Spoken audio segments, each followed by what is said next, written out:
find this computer. There we go. All right, session 32. And at the end of the last session, so you guys had ventured into Watcher's Climb. There we go, there it is. And you had encountered, after Paiviki had kind of tuned into, you guys got lost.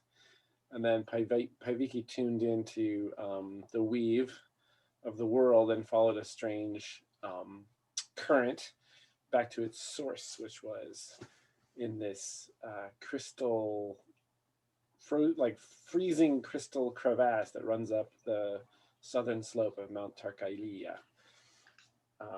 And there you discovered the Hisi people, who appear to be stewards of this strange rift in the mountainside. And you had successful kind of diplomatic interaction with them, and at the end of which you sacrificed the frozen bracelet, or whatever you want to call it, the icy bracelet was tossed into the crevasse. And they thanked you for that, and then you returned down the mountainside and back to Topias at the campsite, and had a restful sleep. Everybody gets +1 forward today, because you all had a restful sleep the night before. And in the morning, as you're kind of getting all your gear ready to embark on your next leg, you discovered the remains of 3 red deer that had sort of been picked clean, just like, 50 yards away from camp, relatively recently. John, what's that furrowed brow? Oh, did you say John or Jan? John. I mean, one of the big things that the goat guys dropped on us is that there's that village on the northeast portion of the mountain that were used to be occupied by humans that were friendly with the Shiver and the goat people, but now they're cultists that worship the god of destruction, the Heinen. Yep. And we gotta talk about what we want to do with them. Yes, very important information, which I omitted by accident. Yes, that's sort of the most. It's probably on everybody's minds. Yeah, so maybe you're still like cleaning up camp and having breakfast, and you can talk about that. What do you do next? It's a beautiful midsummer morning.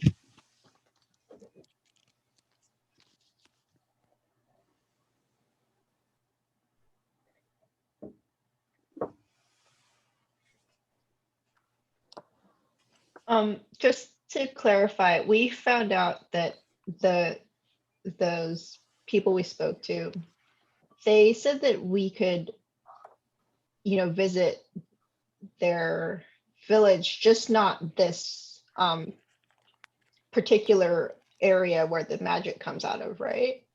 Like we were welcome. The implication is, what through the conversation was implied, that wherever they reside is further up the mountainside and close to the rift, and they would prefer that you steer clear, don't go near the rift, but that they are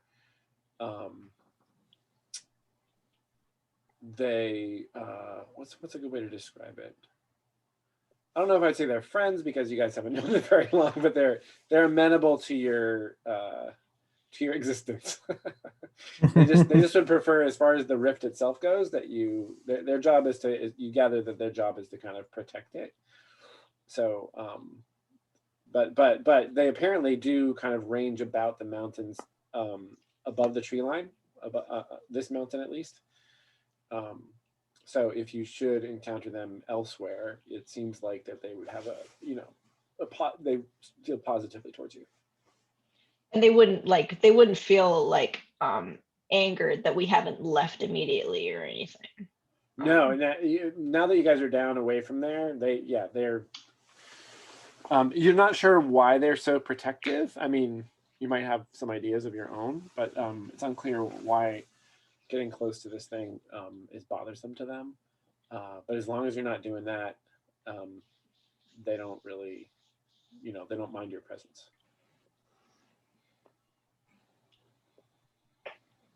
They mentioned that that people have come to try to take the power from the mountain. Oh, right. That's right. They did mention that. They said that the bracelet, the stones in the bracelet did come from there. So it makes me think that they've grown to distrust. They've been attacked before or raided or something. Yeah. With good reason to distrust. So I would wonder if we are interested in checking out that village, if we would want to employ their help, or maybe we would want to go check out the village first and then see if we needed help, to go back to them and see if they would join us or something like that. And to what end? To route them out? Well, possibly. Yeah. If there's a bunch of worshippers of God of Destruction who chased away a bunch of friendly villagers, or worse, we don't know what we're going to find there. That's true. I mean, based on the facts that we have available right now, Taimi is not thrilled about the idea of cultists getting a hold of this power and setting up shop so close to Rayuna. Yeah.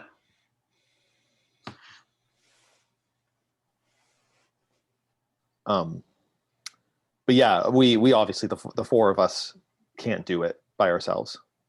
We wouldn't be able to route them out and send them back to the northeast from whence they came. Where's your head at, Muirin? I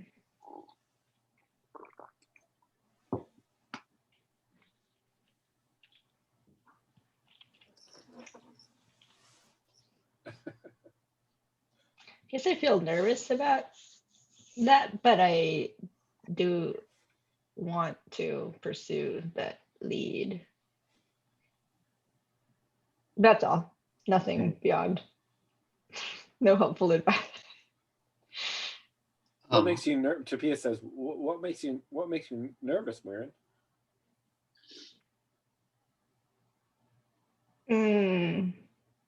I guess we're talking about the cultists, right? The worshipping of. Yeah. I guess so. Muirin has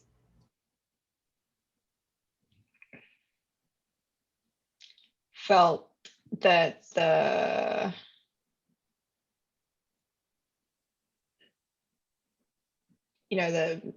zealotry or the ways in which people can be corrupted is very powerful,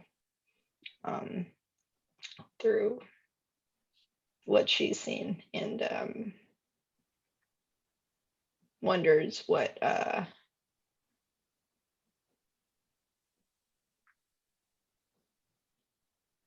what possibilities there are for even understanding this group of people.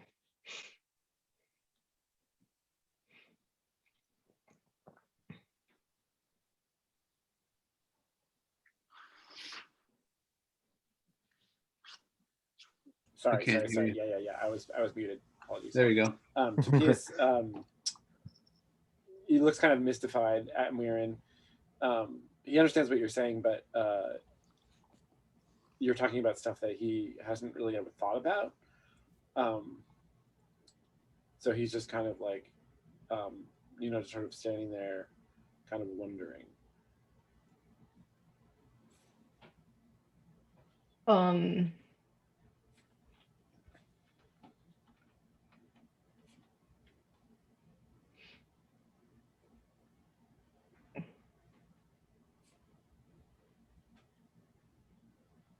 I'm wondering too, Topias. I'm wondering.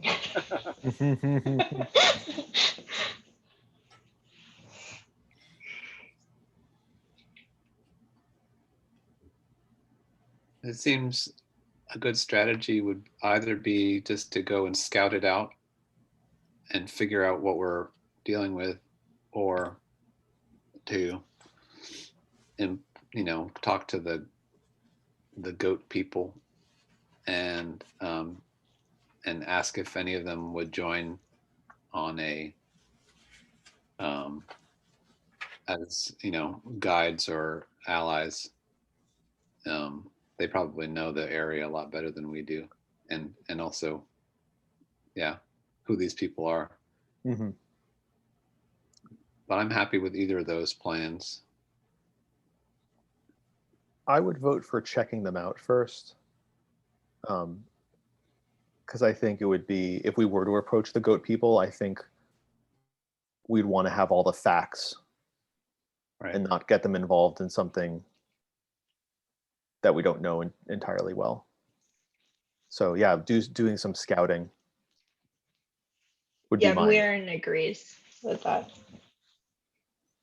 I mean, there could be hyperbole going on. There could be, I'm not thinking that the goat people are lying, but there just might be the perception that like these humans follow a god of destruction just because they like beat out the other humans, but they could just be like a rivaling tribe. Right. It may not be cultists black and white as we understand it. Right. Do we think that the watchers, the crabs, were able to clean these deer carcasses clean, or was something else responsible for this?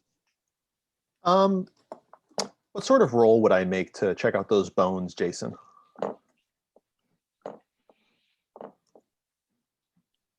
That would be fine answers. All right, is that wisdom? Or intelligence. You can use intelligence also. Boy, howdy. That's a big 7. You got a 7 on the fine answers.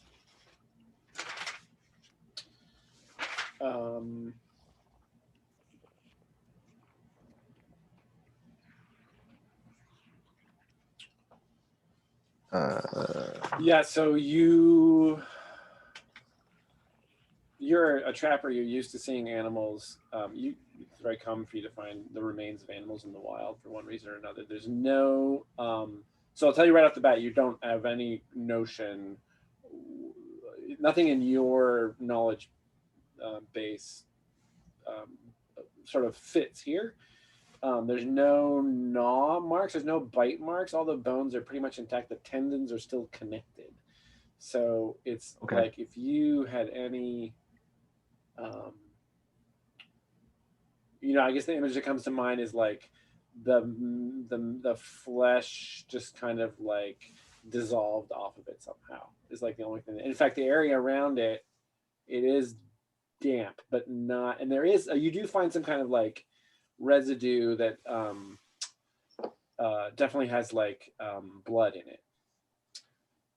So there is like in amongst the rocks on the ground, there is like a areas where there's like patchy kind of wet areas. So it's almost like the animals Dissolved it. Liquefied almost. Yeah. But the actual substance that would have been left from that is nowhere to be found. I've never seen a carcass like this. I expected upon closer examination to find claw marks in the bones, the signs of an aggressive scavenger. But these bones are as smooth as if, we pulled them from a roast turkey. I don't know. Yeah. Taimi rubs her chin inquisitively and keeps on looking at the ground and stuff while we're talking about our plans.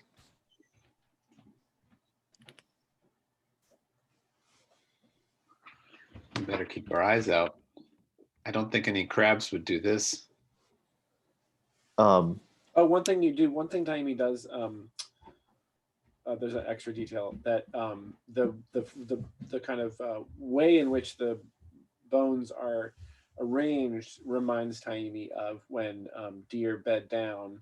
You know, a deer bed will often be like several of them will kind of gather in a little circle. yeah. So they are sort of gathered in like a deer bed circle. So that's the only other thing. Okay. I don't know if you'll allow a follow-up question, but that kind of is in line with the other thing I want to know was whether there was like serious disturbances in the vegetation in a given direction or trajectory.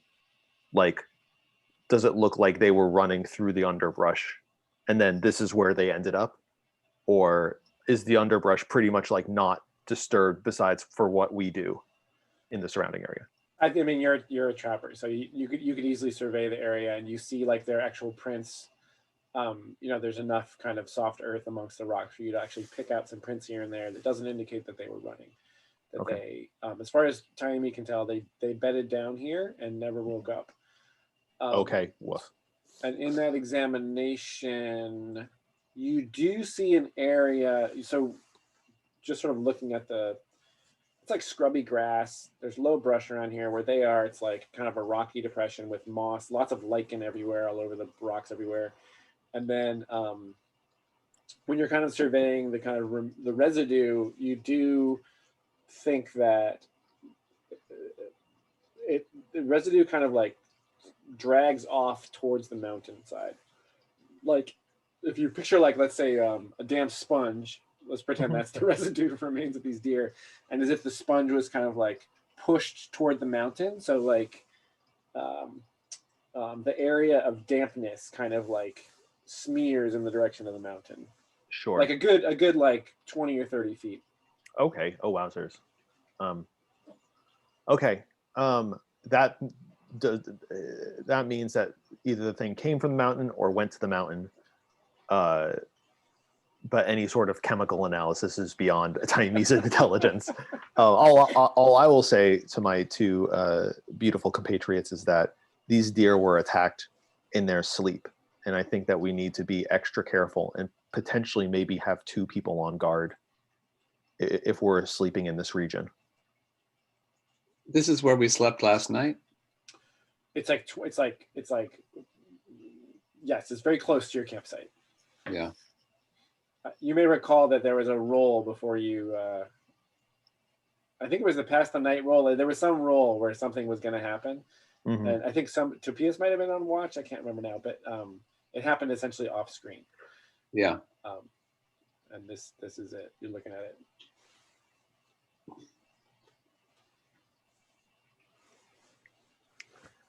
Is there anything else that stands out around the area, like you know, crystals or just odd things? Is Pavika going to make a separate financier's roll? Oh, sure. So we found out everything we can about the creature because Taimi's the expert and Taimi made the roll, but now Pavika can investigate for other things in the area, perhaps. Well, yeah. Unusual or. It seems, yeah, magical perception, perhaps. If there's something that's not waking somebody up, and she's sort of wondering if it's like a force rather than an actual creature. I see, yeah. Or something like that. Yeah, so you can roll the financiers, and Okay. if you're studying the area carefully, you can roll intelligence. Okay. I got a 6 plus 2, so an 8.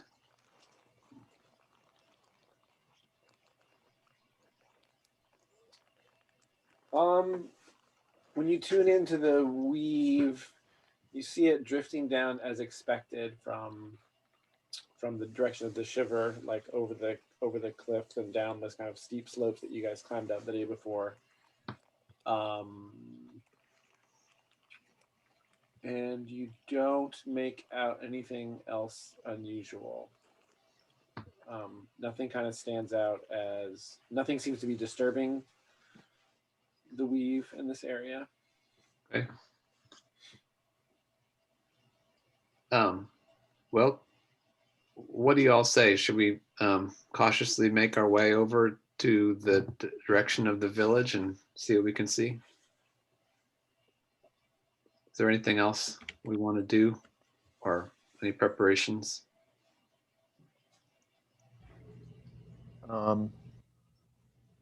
Not that I can see.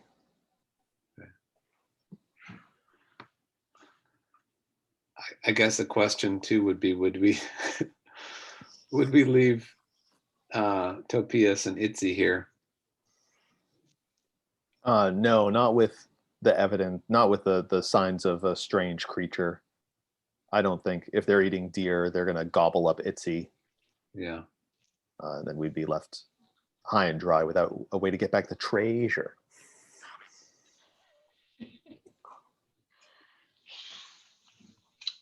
Can Itzy climb, or would we have to go around them? Or Yeah, Itzy can't really climb anything too steep. So you, if you're going to take the animal, you either, you can either sort of pick your way along the lower mountainside, like the sort of shoulder of the mountain, let's call it, or it'd be easy for Itzy to go around the base, but looking up at an angle along the side, you could sort of head uphill at an angle, and barring encountering some cliff or steep slope, Itzy could probably do it like a kind of a switchback kind of way. Is the village up from where we are? From where you are now, your impression from the Hisi was yes, that it is on some kind of it's on the mountain itself. Yeah, on the northeast side, not at the base of the mountain. Okay. I don't know if I had in my notes that they were Hisi. What time of day are we? We're still morning. Okay. Yeah, so I'd say in that general direction, which from where you are and what you know from looking at the mountain from a distance, it seems you're figuring the two options would be kind of head uphill. See if I can draw. So you're camped basically here, and the two legs I would offer you would be to sort of head uphill like this towards the shoulder, which would be slower and more exposed, right? There's mixed trees on the hillside, but you'd be crossing lots of open ground. Or stick to the base of the mountain through the trees, which from Taimi's perspective, it seems like you'd have a lot of cover, and if you moved quietly, it would be really hard for people to spot you. So that would be a kind of more stealthy approach. But if the place is above you, then you would be below it by the time you got to it.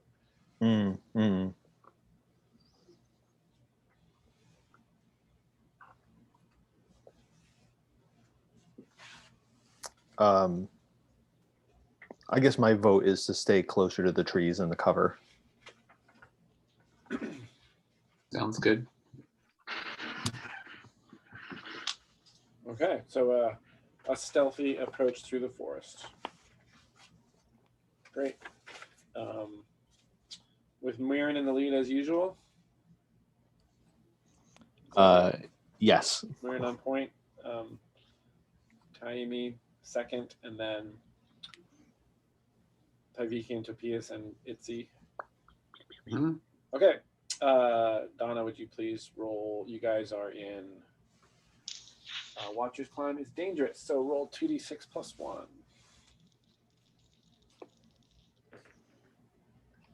12. Okay, you complete the leg in good time.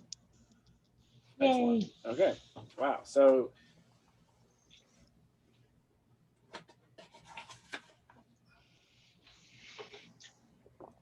yeah, so you make it.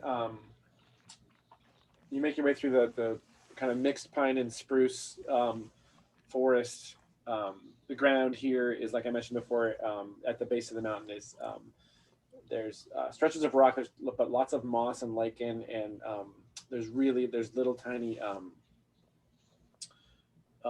streams. The kind of spring runoff has been reduced to these little trickles now that kind of come down periodically. Really easy to refill your water. At one point, you see above you on the slope, sort of silhouetted against the sky, you see one of the watchers, one of the crabs, with its kind of eye stalks up, and it kind of like just almost totally still, like a statue. A good 30 or 40 yards up the slope, just kind of like it sort of stops and sort of watches you as you pass. And then you fade into the trees, and within after a couple of hours, Muirin, you spot smoke above the treetops, and then you get yourself into a vantage point where you can see up through the trees, and this shoulder here, from this point, and occasionally through the trees to the east downhill, you get glimpses of the sun on the water. So you actually are seeing the kind of upper reaches of the little river off to the east there. And when you're looking up, you there's probably a point where you actually climb partway up a tree to get a good angle on where this smoke is coming from. And the smoke is kind of like trailing off of this cliff. There's a very high sheer cliff of pale stone that kind of runs back along the east side of the mountain. It's almost like coming up from the direction you guys are facing. It's like a series of very steep steps is what it looks like. So there's this sheer pale cliff, which in fact, would be easier to access going up along that easy slope. You could go at it right now and climb it, but it would be like a climb. And you make out on one ridge of this cliff, you see the origin point of several kind of trails of smoke, which just look like campfire smoke, or it's not like something is burning out of control. It looks definitely like some kind of campsite or something like that. And from this vantage point, maybe you think, well, your elf eyes are really good. There's a kind of area in that ridge of cliff where there's a couple of things that kind of stick up that you think might be structures of some kind. So that everything seems to point to that being this this settlement or outpost that the PC had talked about. So we probably don't want to go further, otherwise they would see us like walking, right? If you're moving through the trees at the base of the cliff and enemies up there looking right down in the forest, you could, especially you and Taimi, could do that stealthily. I mean, there might be a roll involved, but if all four of you and Itzy were doing that, it'd be a pretty good chance that if they have like lookouts or whatever, that you'd be spotted. Yeah. Mm-hmm. Mm-hmm. So is our best option to go back and try to get at it from above using the gentle slope, if we really don't want to announce ourselves? The humans in the group could make a stealthy approach to the sort of nearer part of the cliff and kind of climb up that, which I think Muirin and Taimi would have no problem. Once again, Sweet Tobias would have to roll some dice if we remember the River King cliffs there. Or you would double back and go up. Doubling back and going sort of back up the easier slope would just take time, but there'd be no roll. There'd be another set out roll, but you wouldn't have to roll to get up the mountain. Yeah. It seems like there must be another way to get to the settlement if we kept on going around the mountain. There's probably a trail from the backside of the mountain, or a stairway or something. Yeah. Well, I mean, that brings up the question, like, do we want to come in just like, hi-oh, like, hey, everybody? Or do we want to like be like, ooh, what are you up to? Yeah, Um, Timey is best at like walking in and pretending that she's just a regular traveler. She's not so good at the sneaking part, but I might be there with you, depending on, Jason. You said that growing up in Reuna, Vahainen was like used as like a scary story or like a boogeyman sort of thing. Yeah. Were followers of Vahainen talked about? Like, There would be stories about people disappearing from the village and never coming back, and how that they were taken by Vahainen, which you can assume that either the sort of parents in the village meant it literally, or that they had joined the cult, right? So those are, in retrospect, you're thinking that might have been okay. that might have happened. another possibility would be to for you guys to go up, and I could stay with Topias, and you guys could just do some spying and not have to worry about either of us falling down the cliff. Out of character, I want Jan there. In character, I want Paiviki there to get the bolts out of their crossbows or whatever. I just think you're too powerful not to come along.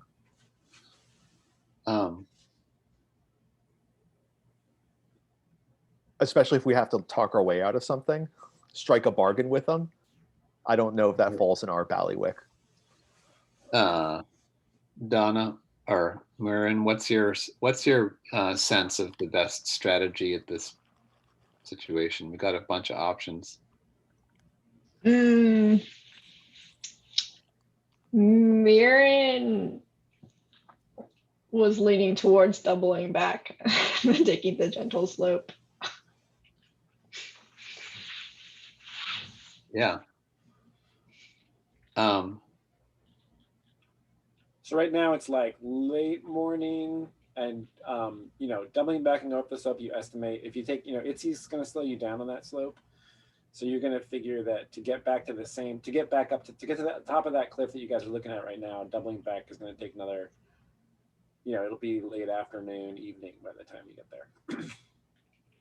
I actually think that that's great, because then we could regroup and kind of, have something to eat, have a little snack, a nibble, and think about, maybe we do this under cover of darkness. Mm-hmm. Yeah. All right. Does that sound good? Yeah. Great. Donna, will you make another set out roll for that leg? Oh, wow. Is it +1 again? Yeah. 12. Okay. It's a beautiful day. Oh, we would have all spent our +1 forward, wouldn't we? Oh, right, for the Juan and I both made rolls. Yeah, I used it on my financier's roll. I didn't use it, but it wouldn't have changed it. So. Yeah. Okay. It was a fresh day back then. Okay, so you double back. You Weirin kind of like finds a way up. There's a good long gully that looks like it goes up a fair distance. You head up that way. There's enough kind of sizable loose rock there that Itzy can find footing. Definitely the most trails you see around here are just deer trails, right? So there are places where you're taking deer tracks to because the deer, find like the easiest way up some of these stretches of rock. As much as possible, you're sort of sticking, moving from cover to cover, keeping in mind the direction of the settlement. So, always trying to keep something between you and the longest sight line. And then, like 4 hours later, you basically get to this big shoulder up here. And from there, it's a pretty open, but semi-level kind of wing of the mountain that comes down there. And Weird, once again, you kind of get to the top. There's like kind of a stretch, a table rock that's covered with like ochre and green lichen, and you move kind of silently to the far edge of that, and then you see the smoke again. Sun's low, but not too low in the sky, and from up here, looking sort of more down, you're now slightly above this settlement. There's between you and it is mostly open rock, but various clumps of trees that would offer some cover. And from here, you can definitely see that there is there are a few structures there. And from this distance, you can't see, you're too far away to see people, but you've got, you basically got it in your sights, and you feel like you've got some good high ground on it. And you said it was mid-afternoon, or is it evening already? It's like late afternoon. It's like, it's midsummer and it's like 4 p.m. So then, pretty light out. Mm-hmm, mm-hmm. Yeah, still really light. In fact, this part of the world in midsummer, I mean, it stays light pretty late.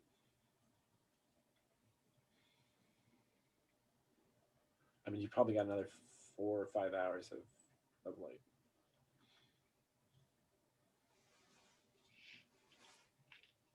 You could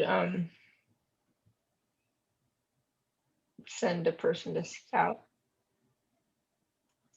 very stealthily, though. Yeah, maybe the two of us should go get a little bit of a what's up. Yeah, it'd be good to be able to see people wandering around and who's there and if there's any funny business going on. Mm-hmm. Okay. So, yeah, I'll stay with Topias and Itzy and try not to read my book too much. Try not to get too absorbed. Yeah, but when Topias looks like he's really paying attention, then I'll start reading again.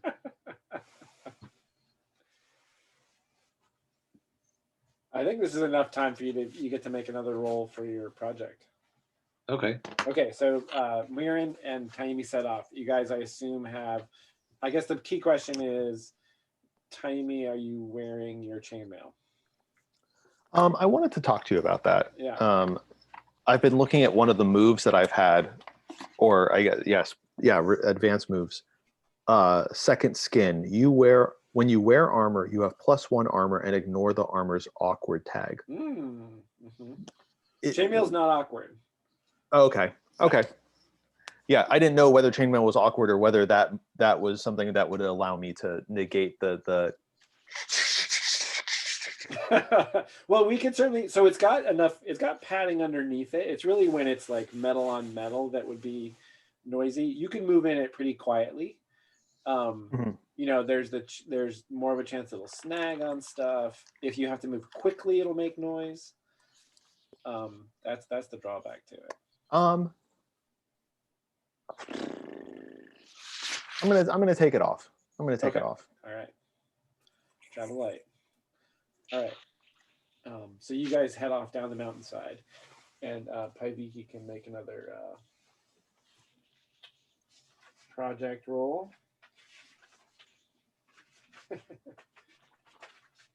Yeah, I was trying to find my progress tracker that I had written down. I'm not seeing it this second. Oh wait, yeah, here it is. Okay. Phew.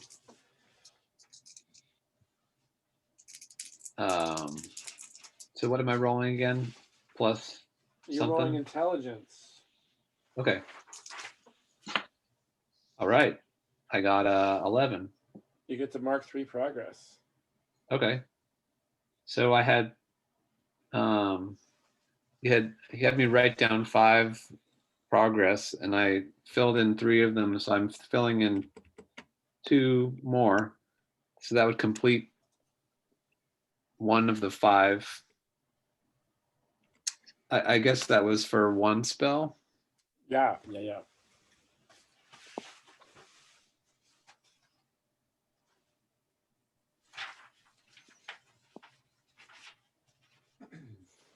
Pardon me while I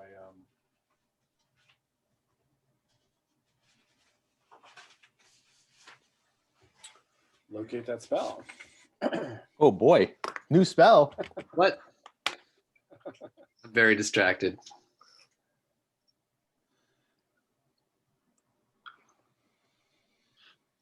New spell. Who dis?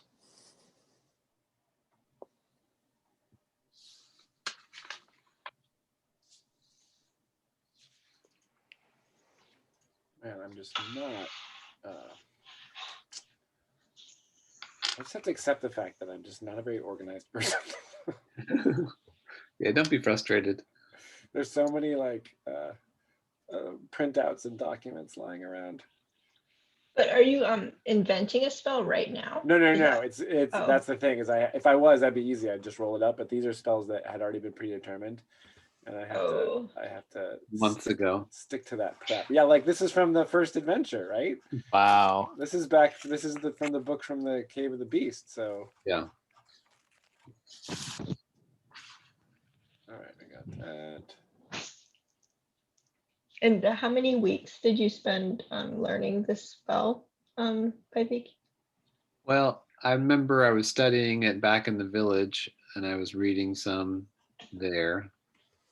And then I've been reading it on our last few days journeying.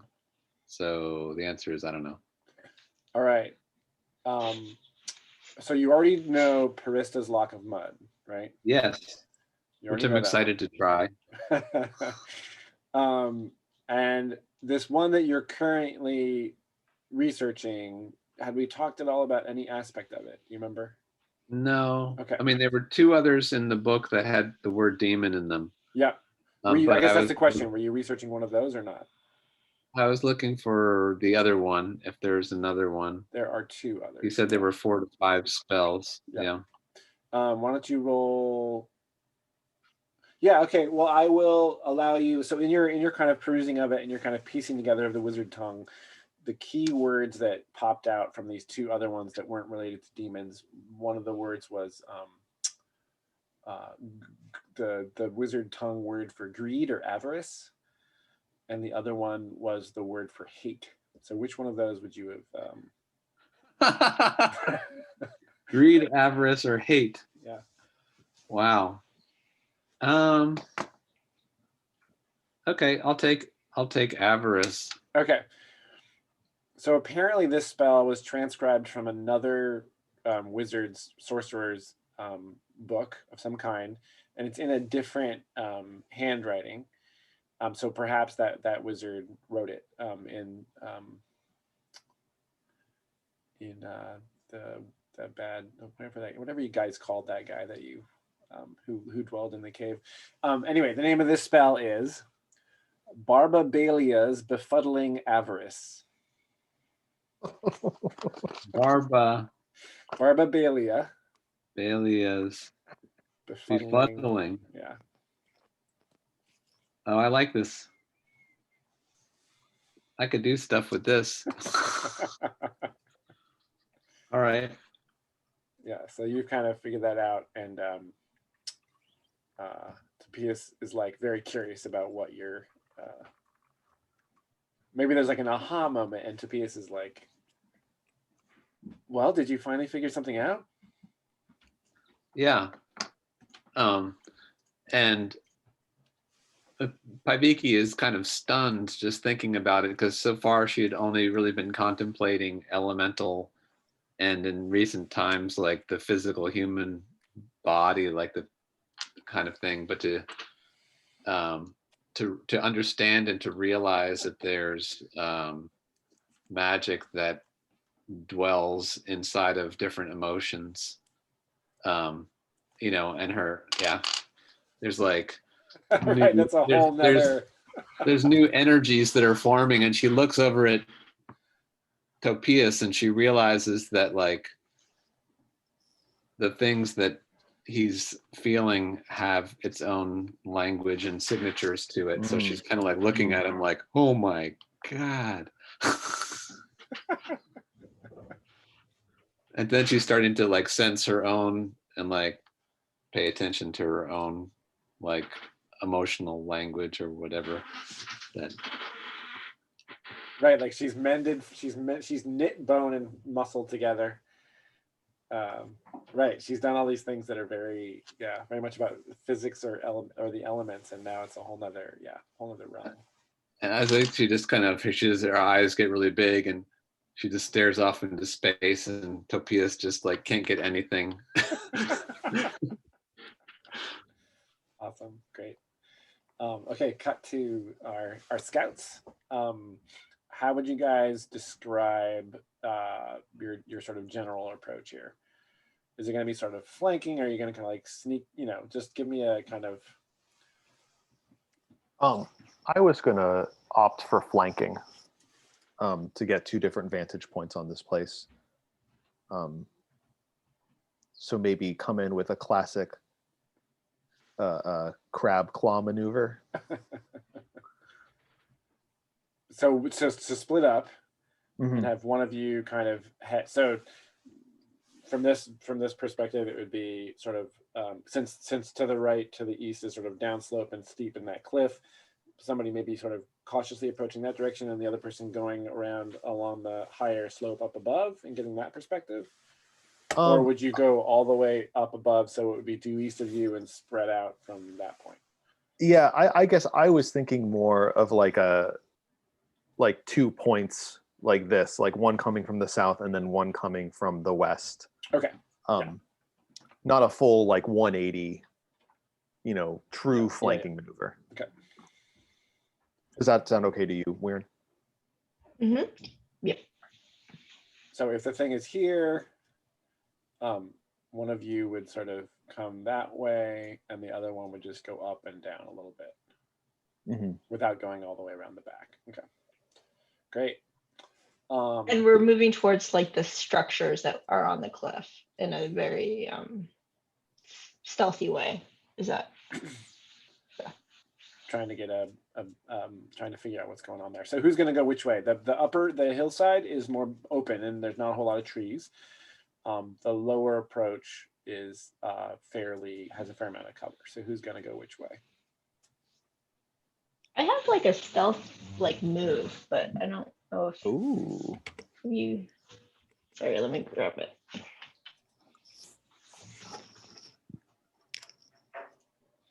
Move silently, but does that mean I can, when you sneak from one place to another, name a destination within sight? And then Yep. Can I use cunning on that? Does that make Absolutely. Well, let's see. Okay. Actually, sorry. What is your cunning is poison? Did you take any other area of expertise? no? Yeah, no. Then cunning can only be Only used poison. within your area of expertise. Yeah. I see. So The advantage to move silently versus just making a saving throw is that you get the drop. If you roll well, you get the drop on anybody that's at the other end of that move. okay. Meaning that you can that take is plus fair. 1 against them. Yeah, so you could do that. Okay, that is probably better then. So you're gonna. I could take the more open one. Yeah, that's what I was gonna say. That would probably help you out. Yeah. Okay. And then I still have like the +1 forward, right? Or did I spend it during the first roll of the set out day? Set Yeah, out you is said not it. really a character roll. It's like an abstract roll that doesn't really. I just had you do it because you were the scout, but it's like a roll you make for the whole Oh, that's party. right. Yeah. Yeah, it's not Yeah. really like a stat roll. So you still have that +1. Nice. Okay, cool. Okay.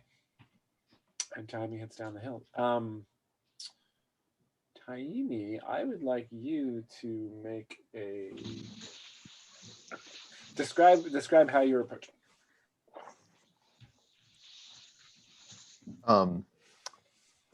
I think I'm like approaching, slowly and low to the ground, I think I'm stopping, a couple times and, getting really low down and, peeking over a rock or something. And, I look cool. You got your bow slung. Mhm. You're Yeah, I got my hand on my short sword in case I like pop up around like a rock or something just like pops up from a boulder. Especially now that I know that there's like these heavily camouflaged creatures. They could have picked up a couple tricks from them. Okay, well, both of you get into a position where you get a better idea of what this thing is, what this place, what this location is. And this is basically what it looks like. Whoa. So Taimi is kind of off in this direction, right? So you're looking down this way, and Muirin is over here. So you're quite some distance away, Muirin, looking at it this way. Actually, that was so let's say Taimi's here, Muirin's here. So Taimi, from a rocky point through the trees, there's a fair amount of, you can see the trees are fairly dense at this edge, but you can see through them from a higher vantage point, and you can get a good look at this. So it appears to be some kind of ruined, pretty old ruins that have been that have collapsed over the years, but then have become inhabited since that time. And we're in you're seeing essentially the same thing from your vantage point. We're in the uphill side. This right here, from Weirin's perspective, is actually like a fairly it's probably a 20-foot high stone wall of masonry that's part of the original ruin, right? So from that, and it looks like it kind of goes all the way around. You can pick out, it looks like a trail goes down and then over this and then descends down towards the valley. Okay, so from Weirin's perspective, you can just tell, you're looking at the rock face there, you can see an area where it definitely looks like people have come and gone. Taimi sees no sign of a trail in that direction. This time of day, there's still the smoke. You maybe see a little bit of movement, but you're both too far away to really get any detail. And I will say that Muirin recognizes this architecture as being Enin. If you recall, the Enin people lived long before. I think there was signs of Enin. Well, the shawl, the wrap that you have is made by the Enin people. That's where I remember them from. And there were signs of their presence in the River King's domain as well. So this appears to be some kind of ancient Enin ruin that has been turned into this outpost or campsite or whatever it is. Yeah, and like the Hisi said, there used to be some people who lived here who were relatively peaceful and worshipped the mountain itself, like they were followers of the god of the mountain. And then, so to hear them tell it, there are new occupants here. So to get a better idea of what's actually going on there, while you still have light, you have to get closer. Sure. Yeah. How long ago did the Hisi say that these people were chased out or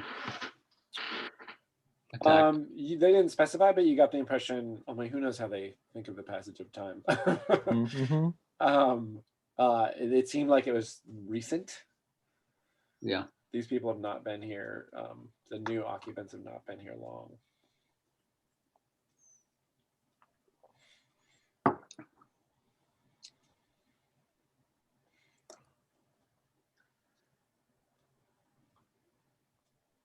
So after that initial scout, would you guys regroup or? I think Taimi's going to try to get. I don't think Taimi's satisfied that this is good enough for her. Okay. Gonna get a little closer. Through the trees. And what's your method? How do you? I know you're getting low in this, so just give us a brief description of how Taimi moves through the forest here. It's not actually. I wouldn't even call it a forest. It's like, relatively sparse trees, but enough cover where you feel pretty confident about staying hidden. Yeah, I think Taimi kind of goes between from tree to tree, like like a Looney Tunes cartoon, when someone's like, and then they're like perfectly behind a tree. Yeah. I think she does that. She's unslung her bow and now drawn an arrow. Okay. So she's got one out. Okay, great. Yeah. And moving, so quick move from tree to tree, peering around, getting closer. Yeah. Okay. Make a wisdom saving throw. Oh boy. Wisdom. You'll be thrilled to know that was a 6. 6 with the modifier. That's correct. You want to bump it with luck, or are you gonna? You know what? No, You want to suffer some consequences. I want to suffer some consequences. I also want that sweet XP for wisdom. I've already marked it. I don't want to take sweet. it. Okay, great, awesome. Roll a.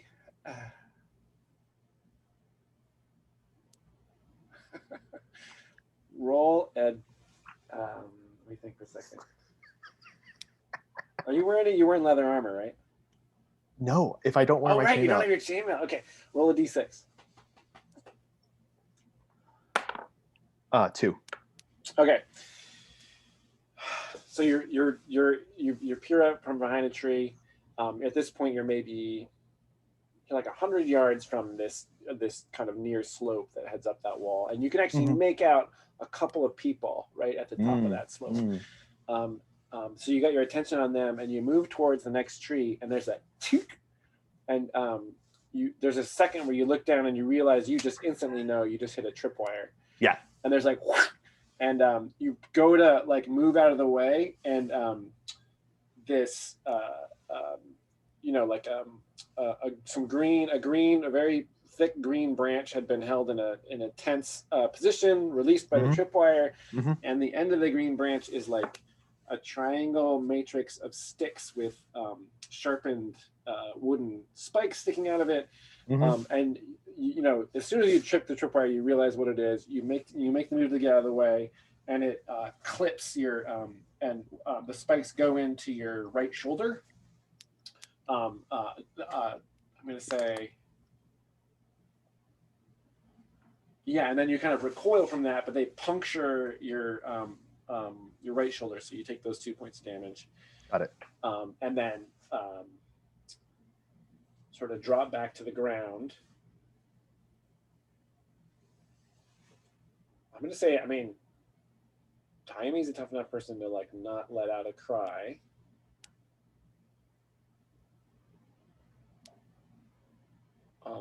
Yeah, and they appear. So you hit the ground. Maybe there's a moment where you're like, well, you tell me what happens. What do you do?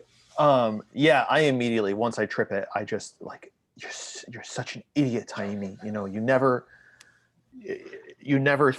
look down. You never look up. You just look forward. And yeah, I try to grit it as much as I can, and I go down to one knee. And then I think I go right back into instinct mode, thinking I can't leave a trail. If they come and they find that something's been hit, they're going to look for the blood, and I could lead them back to Muirin. I could lead them back to Paiviki.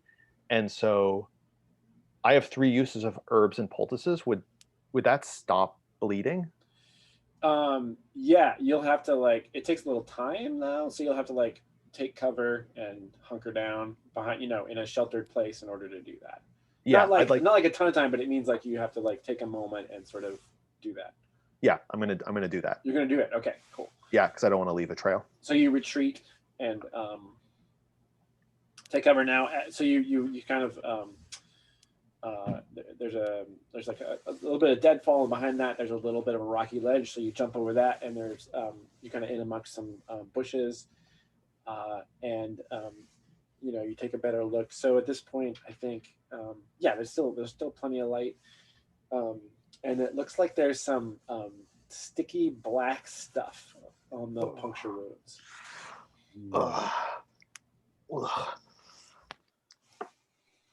And you start to apply the poultice to that. You start to, you got it. So you take off your tunic or whatever, and or at least pull it down over your shoulder, and then start to treat that. Okay, Muirin, what's going on with you? You didn't see any of this.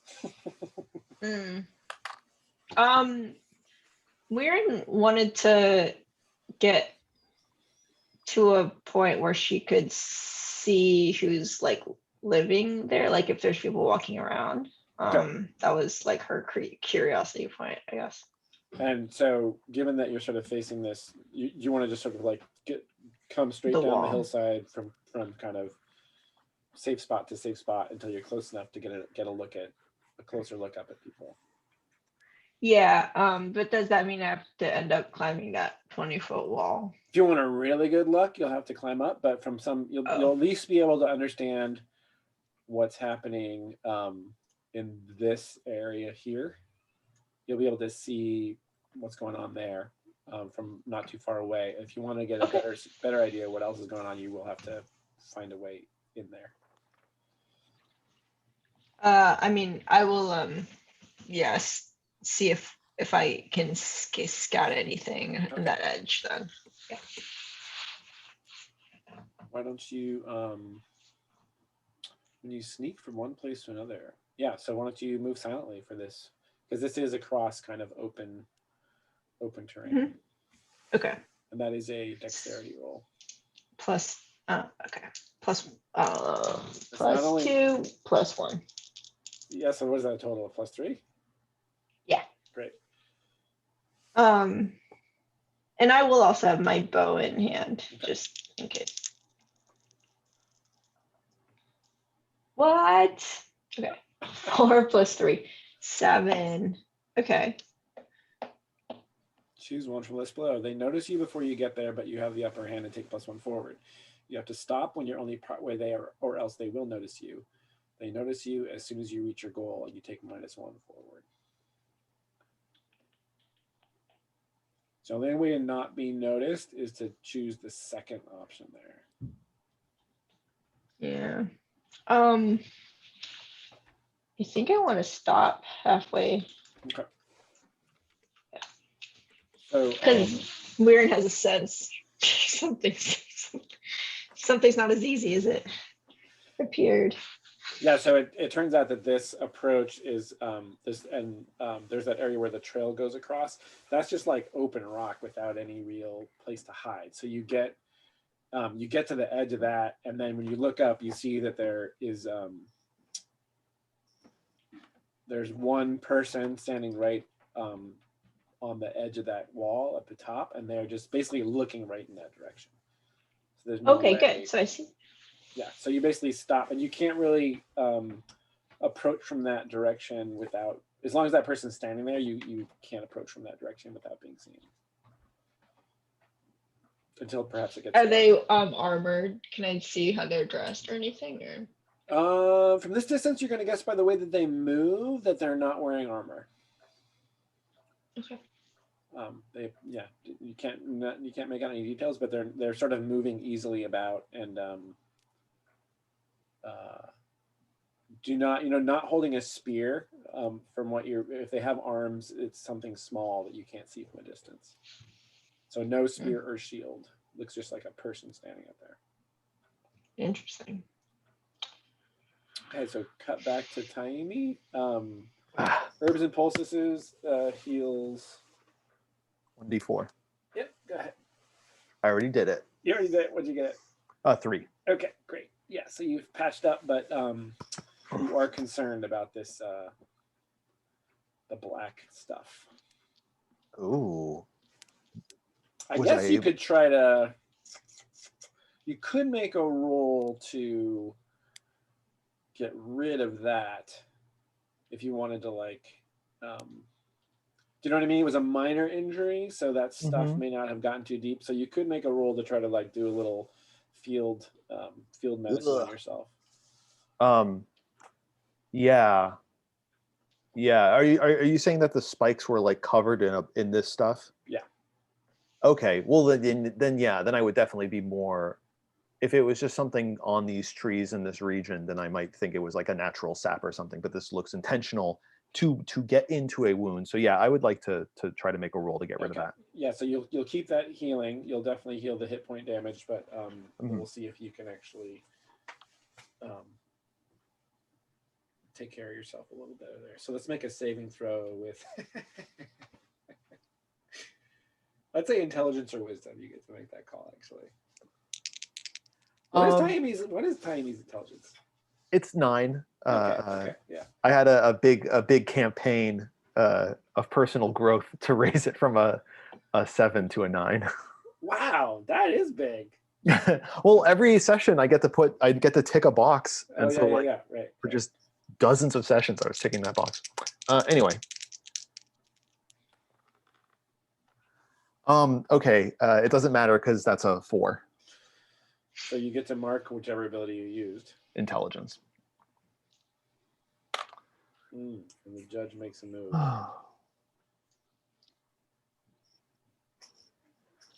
Okay, so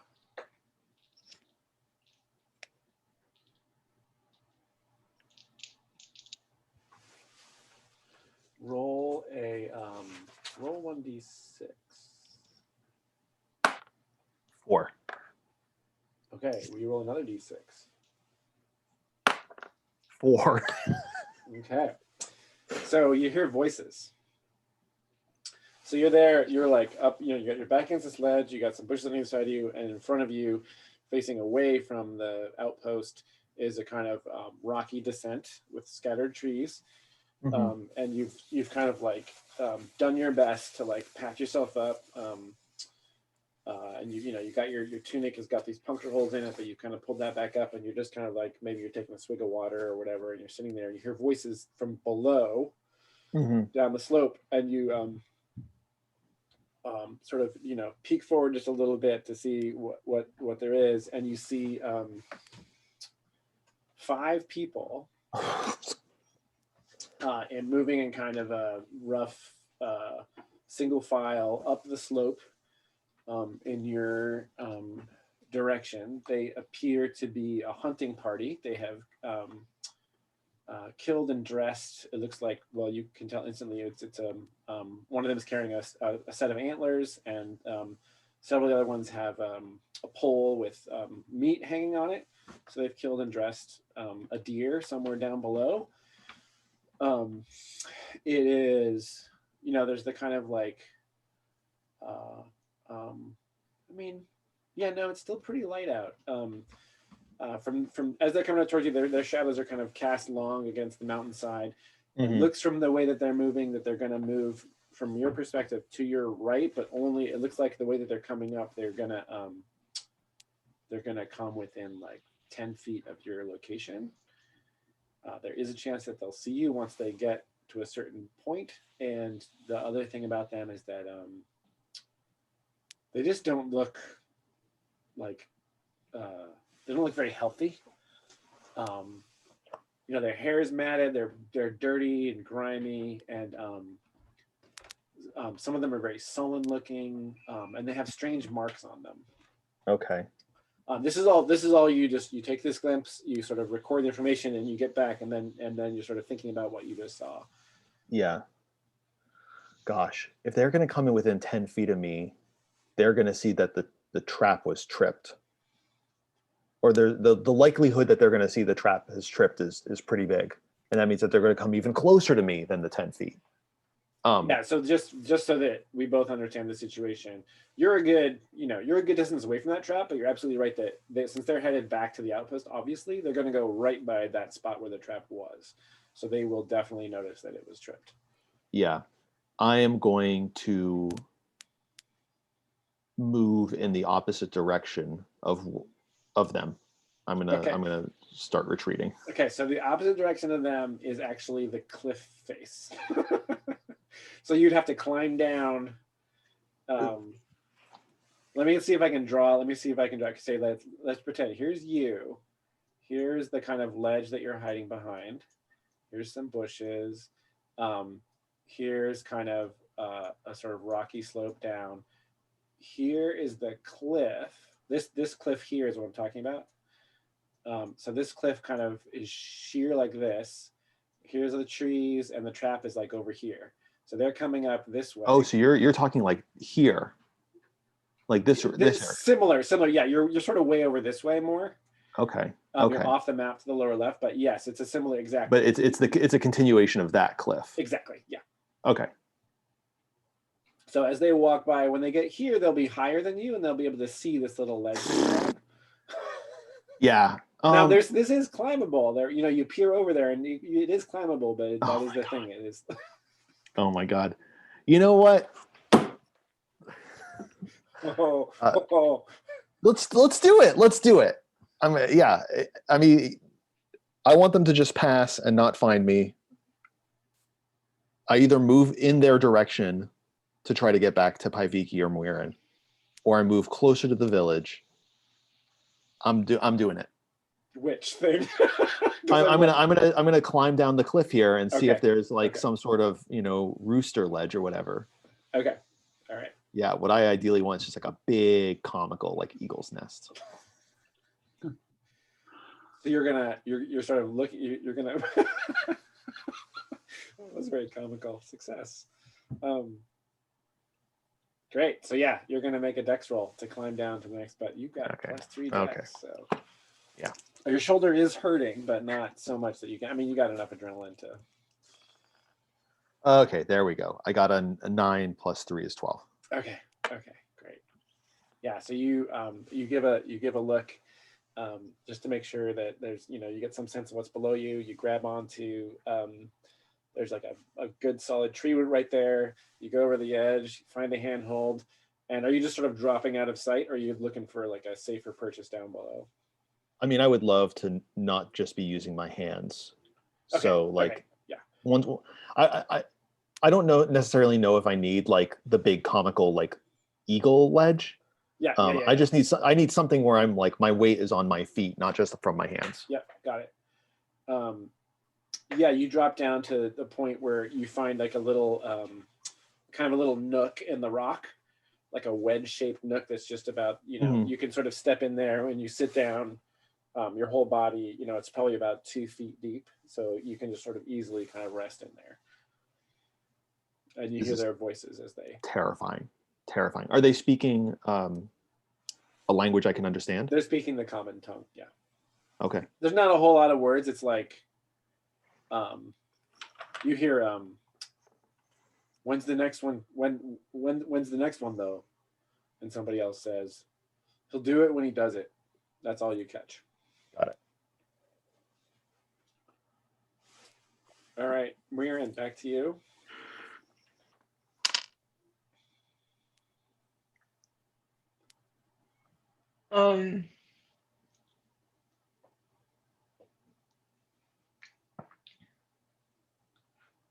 So Muirin thinks that she's seen enough, and wants to see. Well, she was supposed to meet up with Taimi at some point and head back together. So head back to the meeting place. Yeah. Okay. Looking for Taimi. Okay. And Taimi, how about you? Are they well and gone? Yeah. Oh, sorry. You hear. Well, from your position, you hear those voices, and then you don't hear anything because you're down low enough on the cliff where the sound just doesn't carry to you. So you don't actually know. You enough time has passed where you assume they've just gone. Okay. Wherever, but. How sheer of a cliff are we talking? How much is underneath me? Like how much distance? Yeah, how high up am I? Several hundred feet. Oh my God. Oh my God. I think adrenaline got Taimi like over that ledge to find a hiding spot. But I think once those voices faded, like she's just she's just so afraid. She's never been this high before. Right. You guys are right. Her time has been spent in the woods and kind of rolling territory, not like on high cliffs and mountains. Yeah. Yeah. I mean, there was the cliff at the River King's house, but it wasn't this high. No, and there was all those shelves that we went. Right. We went from shelf to shelf.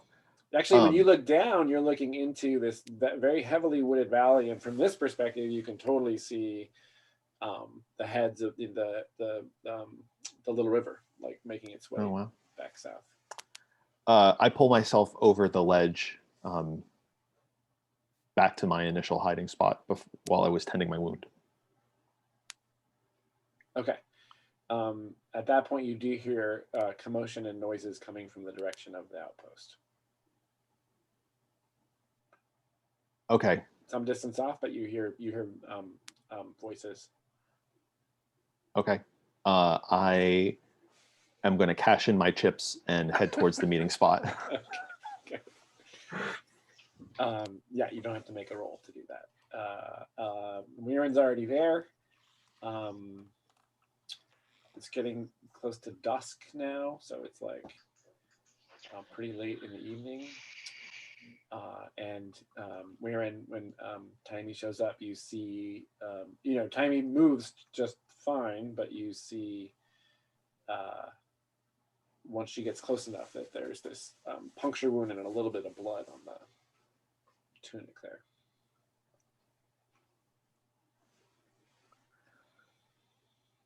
Oh, how'd it go for you?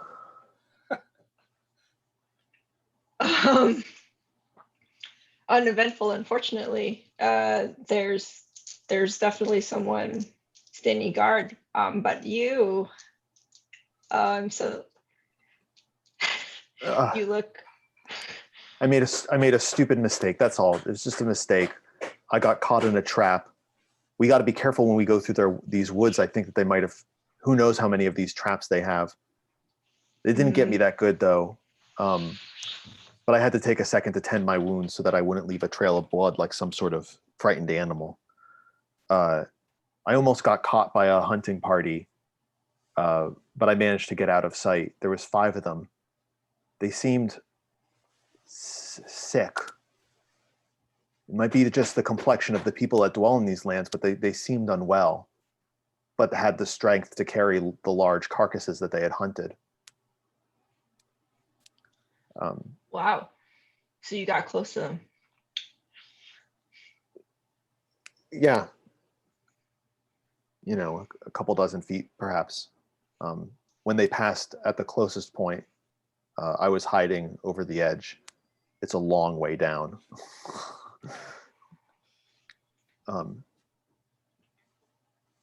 But where were the guards that you found?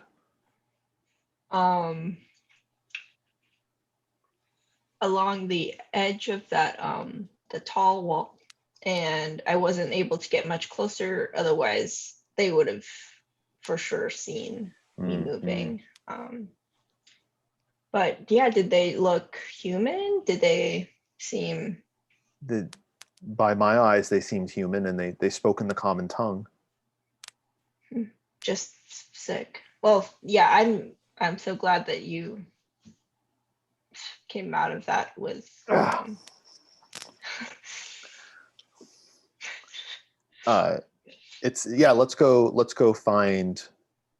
Let's go find Paiviki and think of our next move. So as you say that, you hear like a down below, and when you guys are you sort of take a peek down, and at the edge of that wooded area, there's like 3 people have emerged and are like looking around. I think they might have found the sprung trap, and they might be looking for who sprung it. Let's move. Okay. Oh, so we are hearing back from where John or Taimi was. That's right. That direction. Yeah. Okay. They appear to be kind of searching the area, and cut back to the rest site. You guys both arrive, and Paiviki and Topias are chatting. And I think you guys come upon Paiviki, and she's got like a silver piece, and she's got it sitting on a stump, and she's like, and Topias is probably like hunched over, and she's like, "What do you feel now? Anything else?" Now try to touch it. Is she just like paying attention to him, like studying his Is she trying to see the avarice, or is she kept trying to cast the spell, or what's she doing? I think she's trying to cast a very moderate, Okay. very minor version of the spell. Nothing that would be difficult for her, but like something that would have some sort of noticeable effect. Yeah. In a safe way. I mean, you can just do a super minor. Yeah, I think that's what she would do. Yeah. And she wants to see what would happen on a willing subject. What's your power level now? I think it's 5. Oh my god. So let's see. It's going to be a parlor trick. And it's, yep. So that's power 0. You get +4 to the roll. You max out the. And what are you trying to get him to do? It's befuddling avarice, right?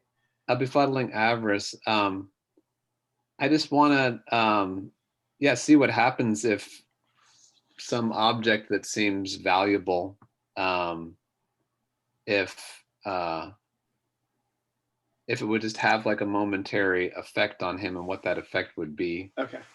I think she's, she doesn't want to hurt him or anything, of course. Yeah, but, of course. Yeah. Just to see.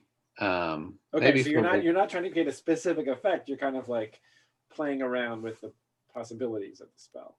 Yeah. Fair to say? Okay. Yeah. Okay. So you get +4. Yeah, so she got a 7 + 4, 11. Okay.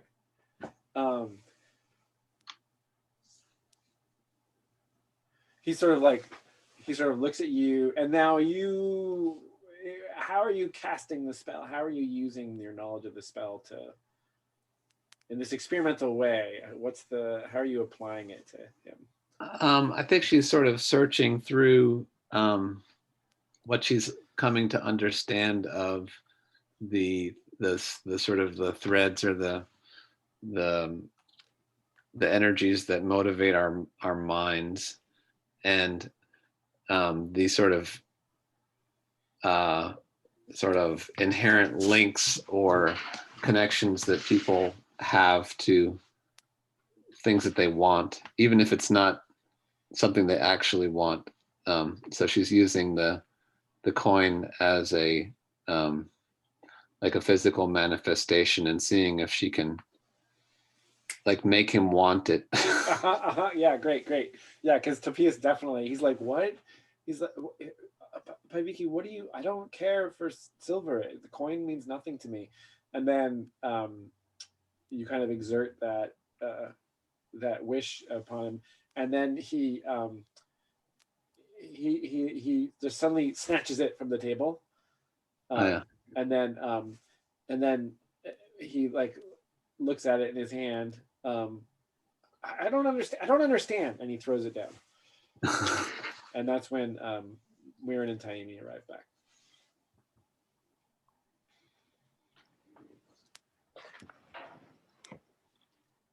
And so he's definitely befuddled. He's like, why did I do that? What do you? I don't understand what's.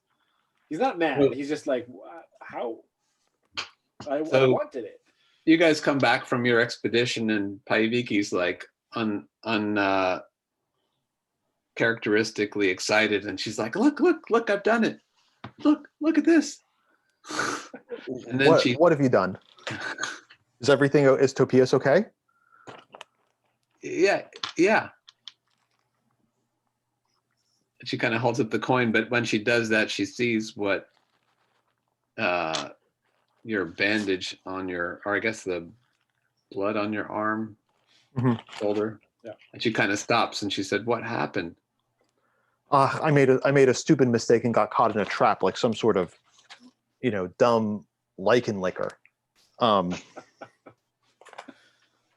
of us got terribly close, but there's people there, and they're humans, and they speak the common tongue, and then we dump the information. Yeah. And we've drawn the map in the dirt. Yeah, great. Montage. And it is, so the western sky is darkening, and the first stars are starting to peek out. Well, if they're looking for you, we can't. How? I mean, I guess it's still an hour away. Do you think they would come this far? Are we safe here? I think we might be safe here. Neither Muir nor I left a discernible trail. If they came out this far, the only way that it would be safe for them would be in a sizable group, and we would hear them coming. A couple of them wouldn't come this far out just on their own, just on a hunch. This is a question to ask them that they didn't ask necessarily before of you, but does it seem like the buildings go into the hillside? Yeah.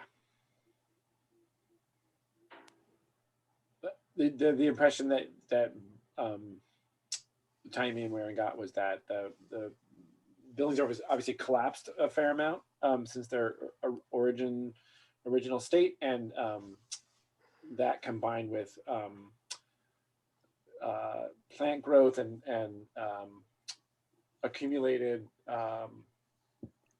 stuff has you get the impression was that the structures were built into the earth. They're old.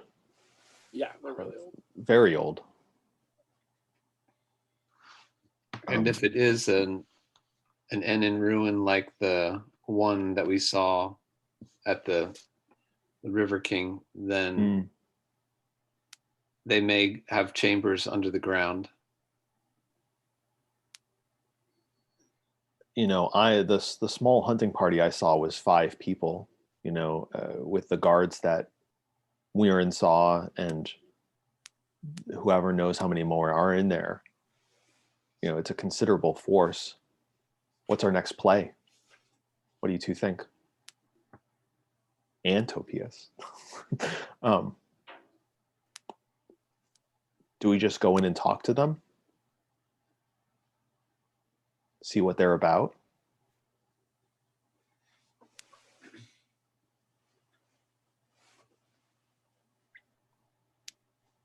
As upset as I am about getting hit in the arm by a trap, I don't know if a trap alone is enough for me to go back to the Hisi and say, we got to get him.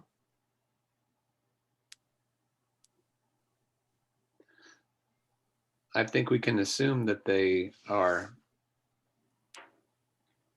dangerous. So I mean, I don't know.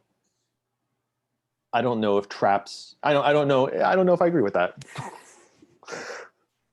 I mean, I guess, okay, dangerous. Yes, they can create traps and they can hunt and everything. Yes, they are dangerous. I would rather that if we talked with them, that we didn't reveal everything about ourselves, that we had some more cards to play.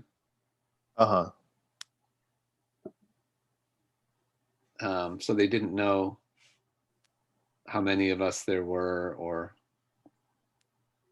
our capabilities, perhaps. Oh, sure.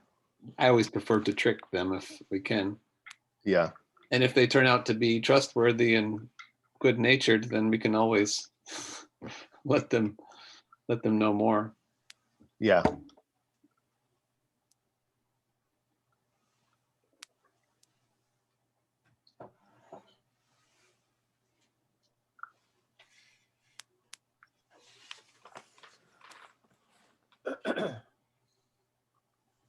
So will you guys be camping in this general vicinity?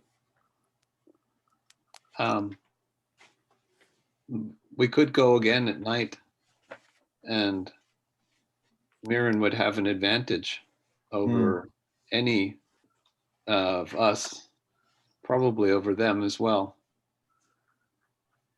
Mm. It's not a bad idea. And I also know where there'll be no traps.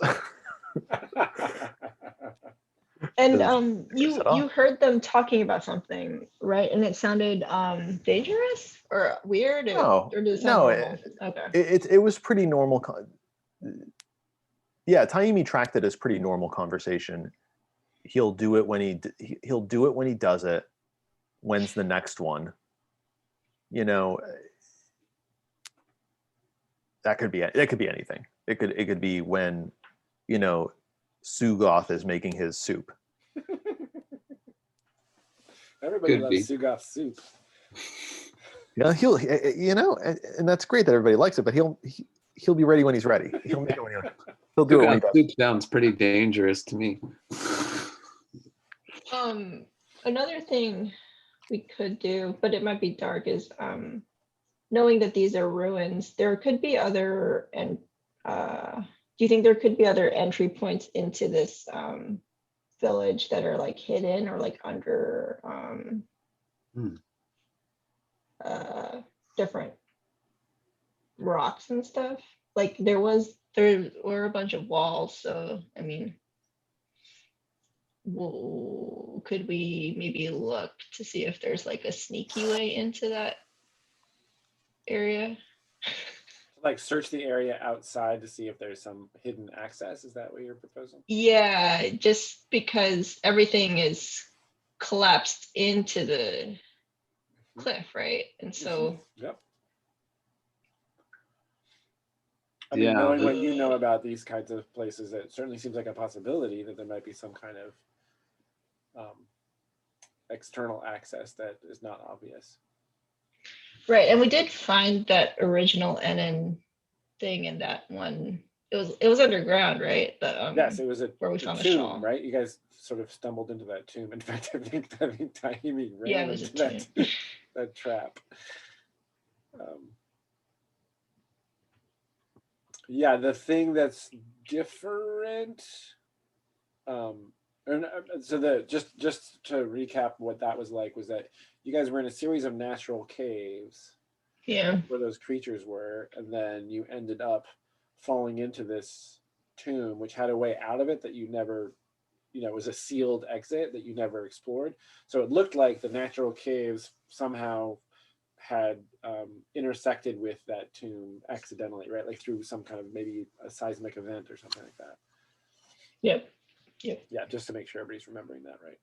Mm-hmm. But yes, it was underground and it was Annan for sure.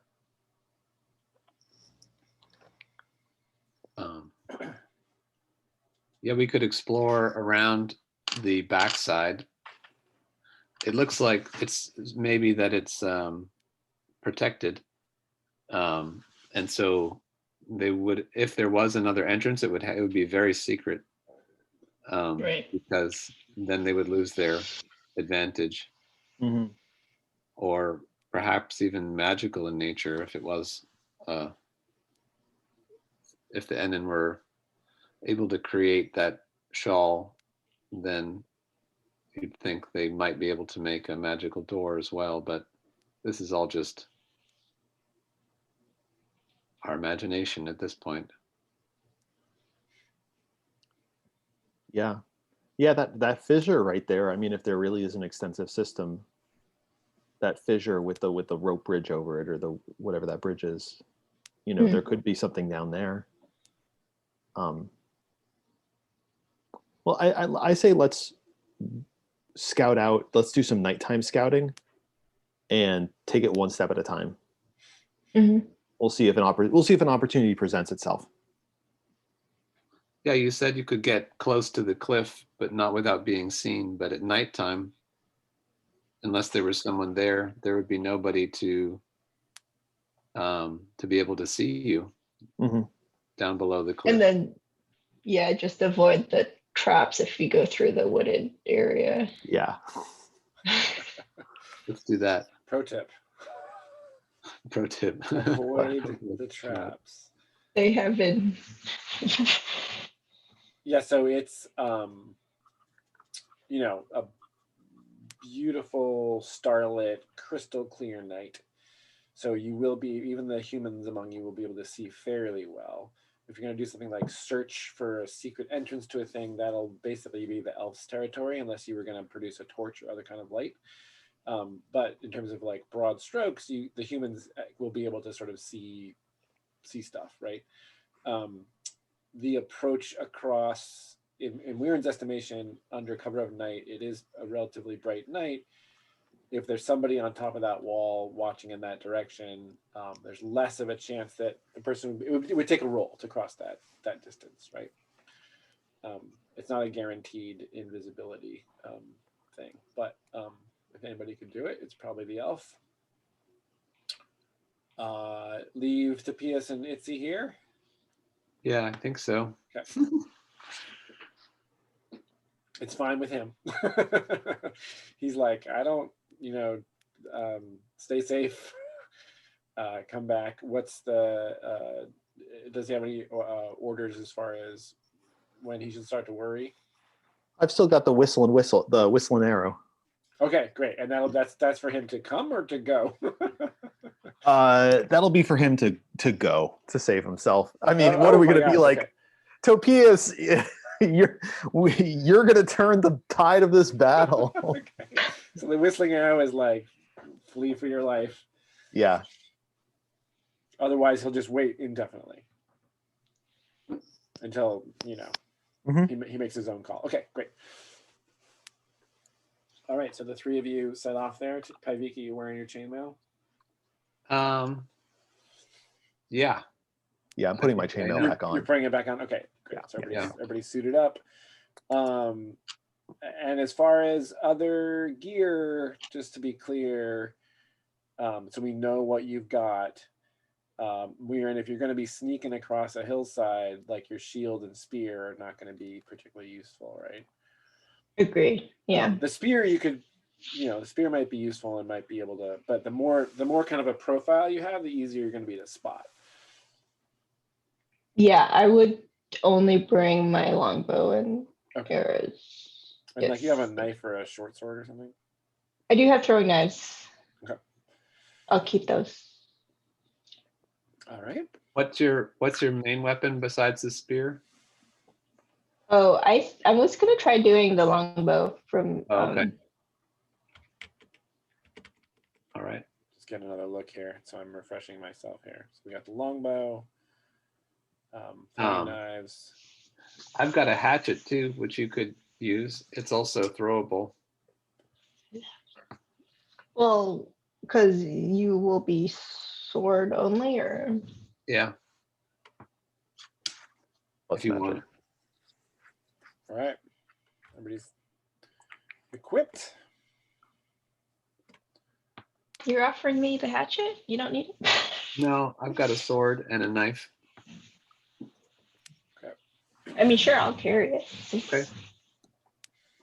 All right. And what's the plan this time?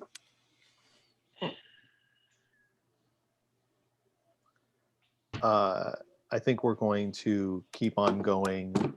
We're going to just kind of retrace the path I took. Okay. And come at it this way. And then maybe, start scoping out from like this sort of vantage point what's going on in this direction. Okay. Or so along the cliff edge. Yeah. Okay. And then maybe start like, woo, what's down here? If we get some indication that there might be like something that a fissure has opened. Okay. I love these little arrows. Okay, make your way down the mountainside. Timey easily escorts you basically to that same place where the hunting party was coming up, and maybe you indicate that. And then as you make your way along the cliffside here, single file with, who's in the lead, Timey or Weiren? Pause. Yeah. Have we passed the place where I got hit by the trap? Not yet. Okay. Let me know. Actually, so that's like over here. So you're about you're about at this sort of parallel to it. Can we make a detour? Yeah. What to? to the trap. I wanted to show Muirin something. The trap that hit me, the thing was coated with something, and I was so upset with myself and shocked that I didn't think about it. But I wonder why they would use it, if not to inflict additional harm, or maybe. And I didn't know whether your eyes and expertise could see something in the material that I couldn't. Mm-hmm. So all three of you go over there? Yeah, let's not split up. Okay. Is the trap still activated, or has it been reset? It has been reset. Okay. So there's a new, and Muirin can see things fairly well. So you guys are, a safe distance away from it, in cover. Muirin looks at it and sort of describes that, like, yeah, I see the tripwire, and the green wood has been, or either there's a new one or they've set a new one, and she can see the spikes there. So that will be, to get a good look at what's on Muirin, we'll need to approach. And the only reason I say that now is that from there you can see that there's torchlight at the top of that slope and at the end of the bridge. So through the trees you see torches. Okay. Stationary torches. So there is some like very dim firelight in that direction. So and you guys are speaking in whispers, and you know that you're within the kind of zone of awareness of this place. So Muirin can certainly examine that stuff up close. So, was Tammy able to get it out of her body completely? No, so it's in. Okay. Yeah, ostensibly.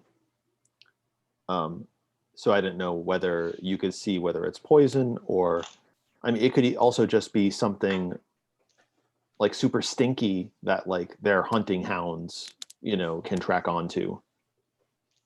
There's many things it could be. But I'd love your eyes on it in case I've been poisoned. I wonder if your Enin shawl would allow you to rid Taimi of any poison. Mm-hmm. Like if you touch it. Yeah. Yeah. But you have to be wearing it wrapped around you for it to work, right? That was yeah. Yeah. Well, so can I see it from where I'm standing, or do I have to like get real? Do I have to like? To really examine the stuff, you're going to have to get up close to that, to the trap. And for you, you're far enough away where you can do that without having to roll or anything. So you can do that. You can approach and take a closer look. Would you like to do that? Sure. I mean, it's quiet and there's no one around us. There's no one that you can see around you. Yeah. So you guys are hunkered down in the shadows, and Muirin can sort of quietly investigate this trap.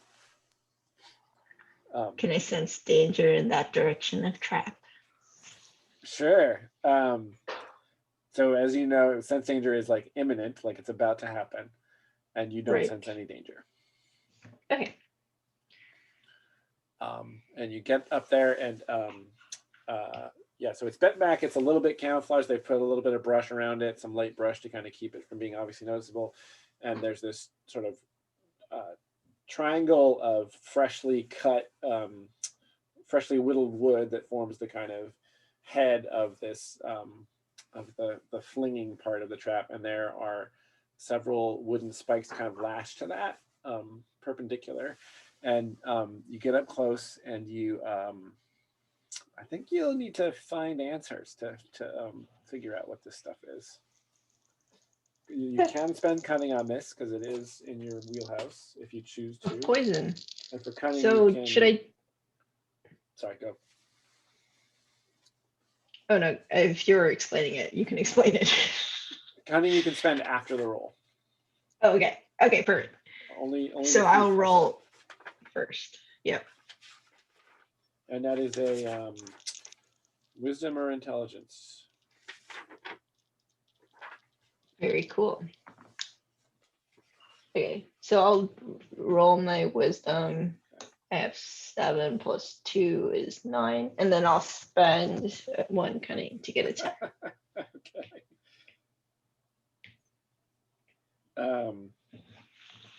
Yeah, so this stuff, the real distinctive thing about this is the smell.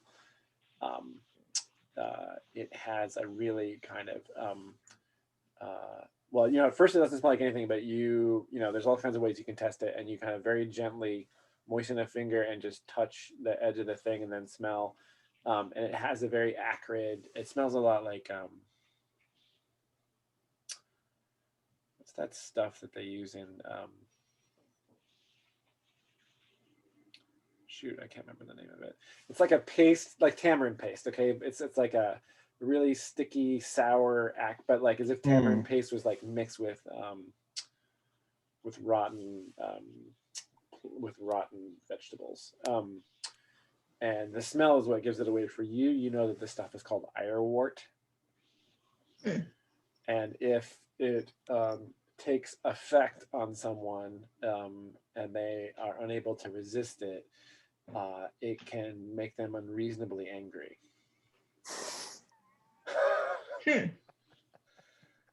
Like irrationally and unreasonably.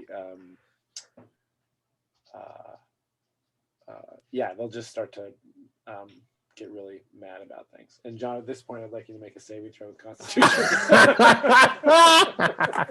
With what, Jason? Constitution? Constitution. Oof, that's a 7. Oof. Let's go. All right.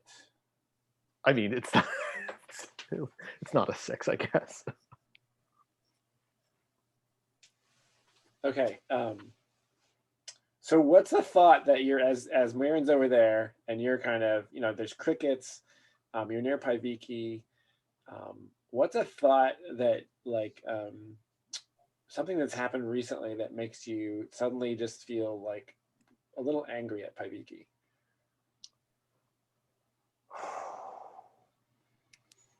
I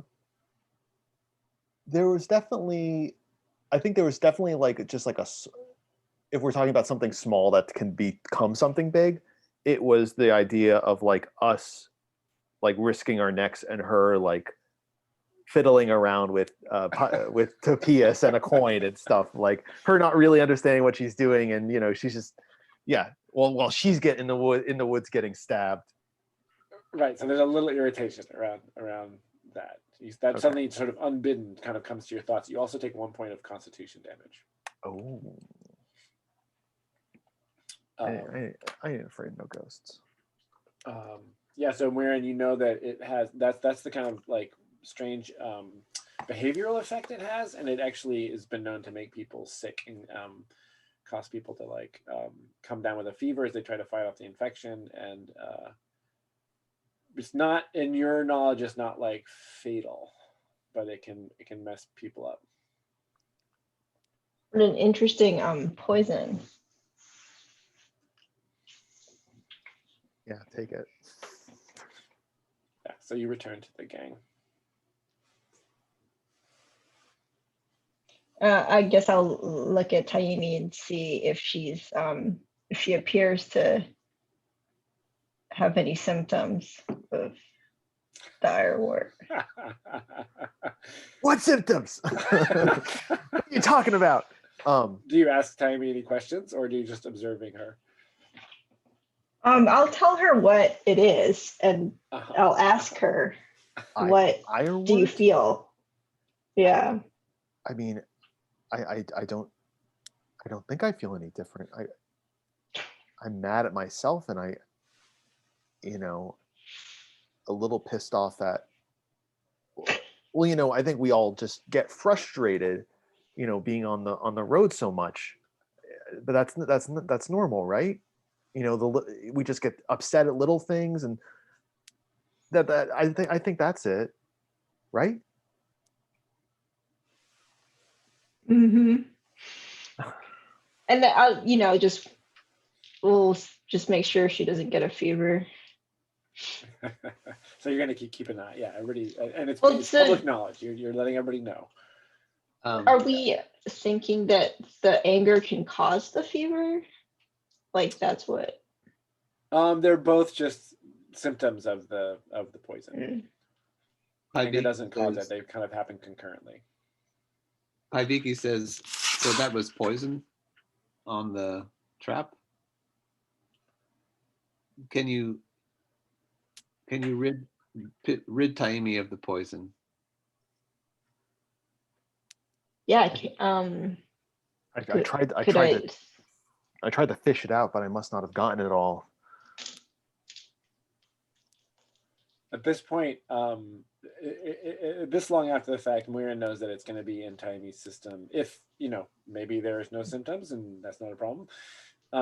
So Moira knows that a kind of antidote would be necessary. So it wouldn't be like herbs and poultices won't do the trick. Now there's like she'd have to find some way to a curative. No, I was imagining the shawl. Oh yeah.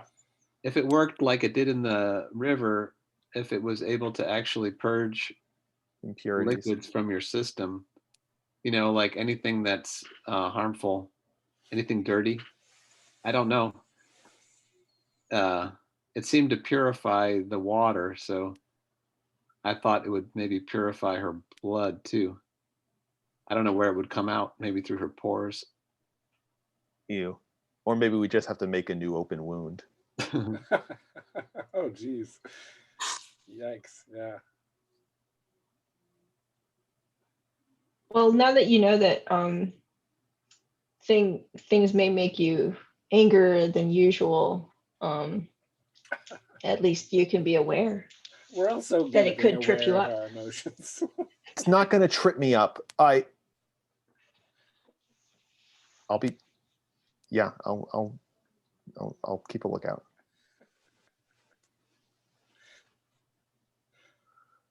Yeah, this has all been whispering up until this point, and then Taimi's voice actually raises above a whisper, and then she has to catch herself. Right. Will you return to your cliffside jaunt? Yeah. So now back to where I sought the eagle's nest. And who's leading this? Is there like a marching order here as you guys make your way along the cliffside?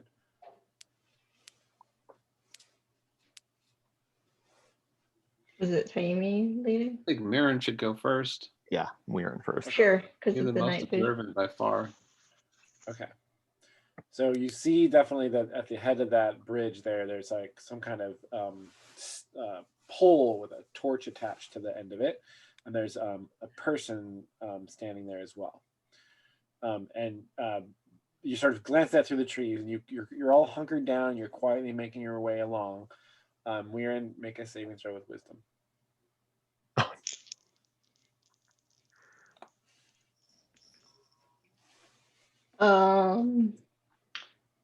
That's an 8.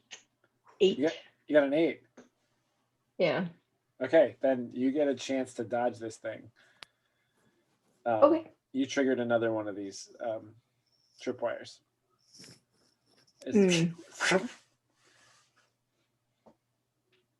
Same style of trap. Yep. Should I do a dex saving throw? Is that what you think? Yeah. Well, like in that instant, how do you react? Your foot hits that tripwire. You know what's going to happen. How do you react to it?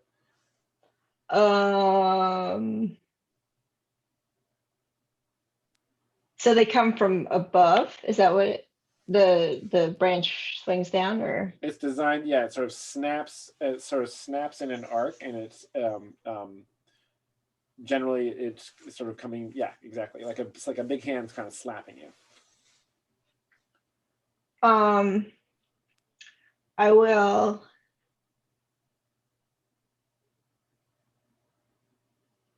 I guess I'll just try to just evade it and let it.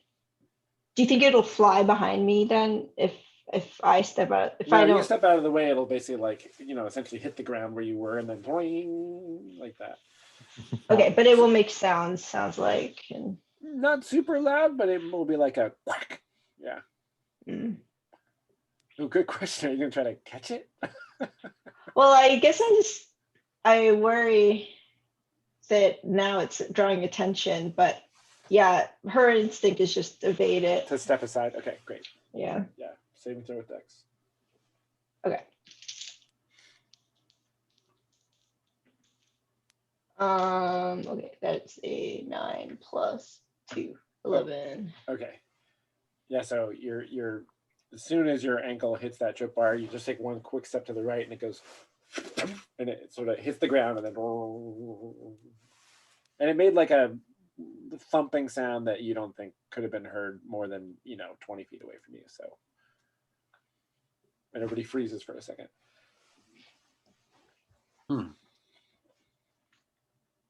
They really trapped this area well.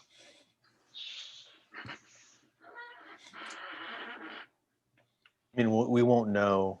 We might find out how if they trapped the path leading up, but all these traps could be anti-Hisi, which I think says something about their character.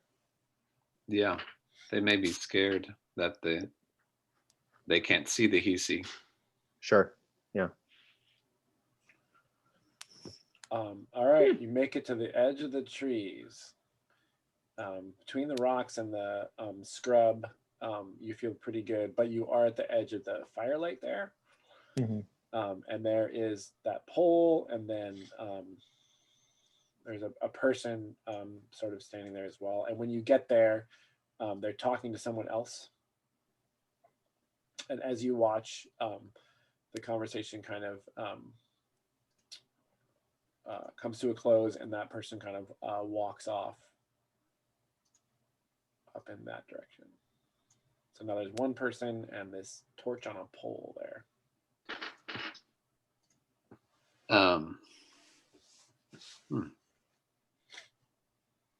Is there anything that your magic could do? Yes. I was just thinking that.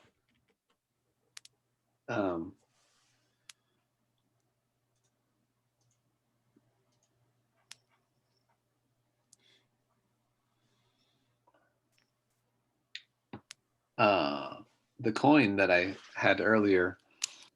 Yeah. I wonder if its allure could be enhanced to a distance that would draw someone's curiosity even from this far away. So to make it extra shiny or appealing or attractive somehow with magic, to try to draw the person. What's the goal? Yeah. Well, is it does it look like is it like a rope bridge or a wooden bridge going across? It's like a rope bridge with wooden slats lashed to it. Yeah. I wonder if making something that would sparkle, that that might lure them, make them want to leave and come across just to investigate something. Okay. Kind of, but it would mean putting into their mind an idea that they didn't know that they had put in there. That there might be something valuable that they can see just outside the firelight. Are these poles with torches on them like two separate things, like pole with torch, or is it a pole torch? Like, does it look like they could pull this out of the ground and then walk with it? They could, but the torch is lashed onto the pole. Yeah. So it's kind of two separate pieces, but they've jury rigged them to be one piece. Okay. Good. Because that's what I was afraid of. I was afraid he was just going to grab the torch and come walking towards us. Yeah. Well, I mean, if this you just don't know. He could theoretically pull the thing out of the ground and carry it, but you got to figure crossing that rope bridge. He would have to hold it sideways for balance. Like it seems like it would be easier for him to cross the rope bridge without anything. Yeah. Okay. I guess that could work, but what would we do after? Well, That's a good question. Another option would be to bring up the fog, Locke's fog from the ocean, and make it hard to see beyond the fire. So we could walk right up to them. The fog is Mm. bright though, right? It is bright. So that might be a little attention getting. It would draw some attention. Probably he's like going through the repertoire. Like, Yeah. I could do this. I could do Yeah. this. No, I So think bright the fog point is like unnatural. Sorry, What and it the- literally That- glows, right? it glows. Well, it's the spell is the bright fog, and so there's always something bright. It's hard to not notice. Yeah, yeah. They may not know why there's a bright fog, but Maybe a fog that's really useful in the daytime. Like, yeah. you can obscure vision, but the brightness is not so unusual. Okay, sorry. So No, I'm still curious. Like I think that it's going to work to get this guy over here, and then we can mud bind him or knock him out or something. But then, like, are we going to go down into the crevasse? Are we going to cross the bridge and like start Right. snooping around the town? Right. We could also go around to the ledge where Mirren was before, if we think we can, and Mirren could you climb that wall, do you think? Oh, if there's no, I see what you're saying. Go over here. She doesn't have like a special move for climbing it. The thief No. has a move, but not Maren. Just a natural featherlight step. Yes. Yeah, Yeah. Miriam could easily climb the wall. It's a question of whether Oh, she could do it quietly. So that would be the roll. It wouldn't be like a roll to see if you fall or not. You can tell that you'd be able to make that climb carefully, and you could do it. But whether or not you make noise while you do it is the. I guess it'd be a move silently roll, actually, just like you did before. yeah. Mm-hmm. I mean, I guess Yeah, the it's about question is, noise. what is our main goal? Are we trying to? It seems like they're watching out for whoever might have sprung that trap, so they're a little bit alert. Yeah, I don't even know. Well, it could be that, or it could just be this is their natural watch cycle. You know, they've got themselves a pretty defensible piece of property here. Right. But we can certainly explore the possibility of like going around to the other side and coming up over here. Or is this ledge here connected to that ledge there, or is that the background? That's the background. But Miriam, Okay. basically that 20 to 30 foot high wall around it goes all the way around the backside to that. From when earlier Miriam could see that this wall here goes all the way around like that. Okay. Does that make sense? And then this cliff is like that to there. Yes, that's right. Yep. Okay. So that means that climbing up this backside here isn't outside of the question. Nope. Mm. The other alternative would be to create an obvious disturbance that would draw people's attention, and then we could slip in some other way. But that's risky because then they know something is up. Yeah. We are coming on 11/17, so it could be you guys could make this plan in between sessions if you want, or give it some more thought, since that is like 5 different options. Yeah. That is a lot of options. I think we need to think about, again, what's the outcome that we want. Yeah, what's that? Right.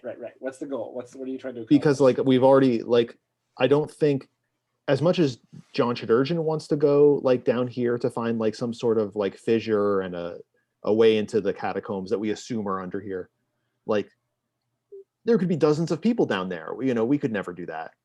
So if this is just fact finding, I think getting Weirin into a position where she can gather a lot of information should be the goal. So I guess I'm more inclined for this path or like this path. Yeah, and then if she gets into trouble, we can be ready to help her out of it. Yeah. How do you feel about being volunteered? I feel fine. I mean, I agree. It's sort of about finding out what are these people doing here, right? And whether we announce ourselves, or at least that's what Taimi thinks, that like, you know, depending on what we find fact-finding wise, we would then maybe just kind of like approach them in the daytime and be like, hey, we're also humans. Mhm. But if we find like spikes with heads on them or something. Yeah. I would also, if we did lure a person over, we could maybe steal their robes or whatever they're wearing and just kind of walk in like we own the place and pretend that we're you know, at least if we don't get close to somebody, we could just pretend that we're one of them. But we You know, look so healthy. do the old like pull the hood up real far and just kind of like yeah. just walk along. That might be a way to sneak in too. But yeah, I think what do you think, Mirren? The climb and the overhearing conversation and maybe sneaking in through a door, and I don't know, it sounds like getting into a lot of trouble, but Well, yeah, I mean, I guess Weirin assumes like hostility based on the traps and the, you know, the he sees Yeah. stories, and so she thinks avoiding like direct interaction is the best thing. So no, she is intrigued by like the cloak, like actually stealing outfits and stuff. And You're intrigued by that? yeah, but that's Look. like not the first option she would do, because that involves actually physical like interaction with Having to, right. somebody, right? not if they're befuddled. Yeah. I mean, John Chidurgeon just thinks that would be fun. Like,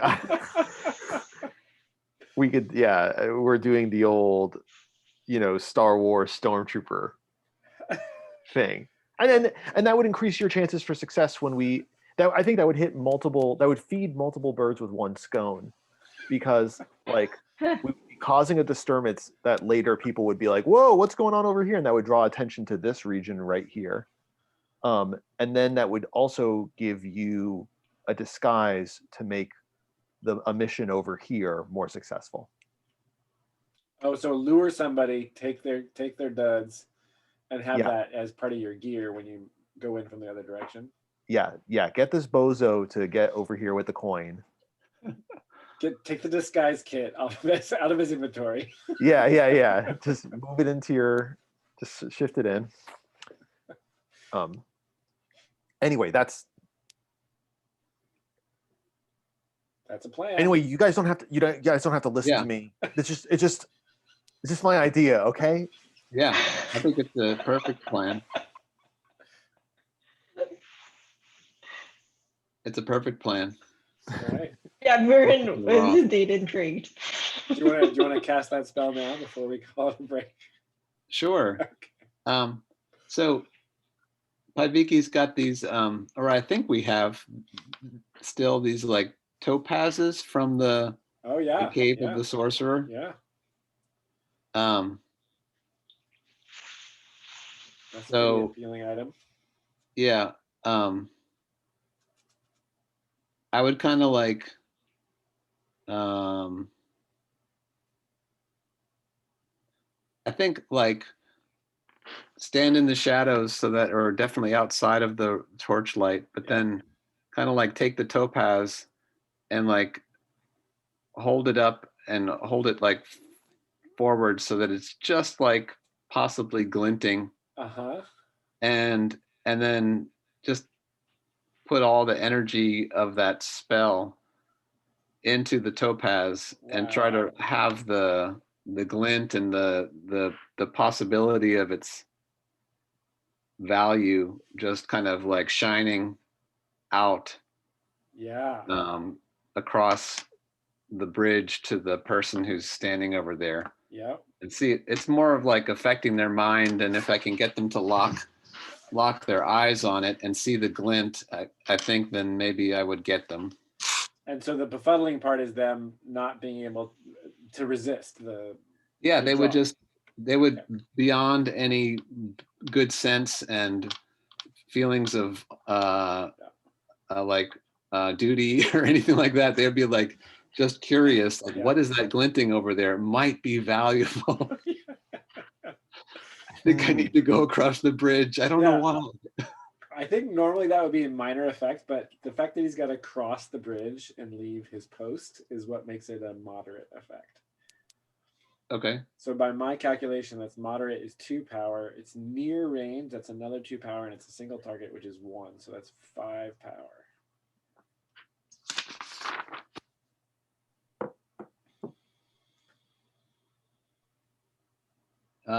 I'm counting. I'm fine to do 5, but I'm counting 3. Moderate is 2, and near is 1. Near. Oh wait. Do I have an old close or because it's close, reach, or near? Is that right? For the Yeah, but it range? would be far because it's near is like spear length, isn't it? No, that's reach. Oh, Near is like you throw a spear and that can be okay. Okay, no, 4 is fine. I think I must have an outdated the wizard playbook I'm looking at is outdated. So let's just do that. It's 4, which gives Okay. you a +1 Okay. with 1 left over. Oh, and your intelligence modifier. Yeah. So that's +3. +3 total. Okay. Here we go. I've got 14. Oh, let's go. Okay, so you hold it out just to the edge of the firelight. Okay, so you're not like adding any extra glow to the topaz. You're using the firelight itself as like the glamour comes from the energy, the spell casting itself, not like extra no extra special effects. Is that right?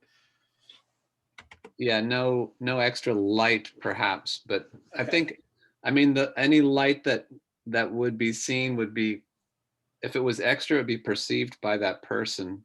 Yeah, Because yeah. she's really trying to go after his brain, not Yeah. his like, Okay. not to create a physical effect. Yeah, there's a long moment. You see, like, you hold it, and are you you're not using words, right? You're using your mind to do this. Yeah. Is that right? Just to like create that. And how has Paiviki come to think about this kind of emotion as a thing that can be manipulated with magic? Is that like, are you reaching out to him somehow, or?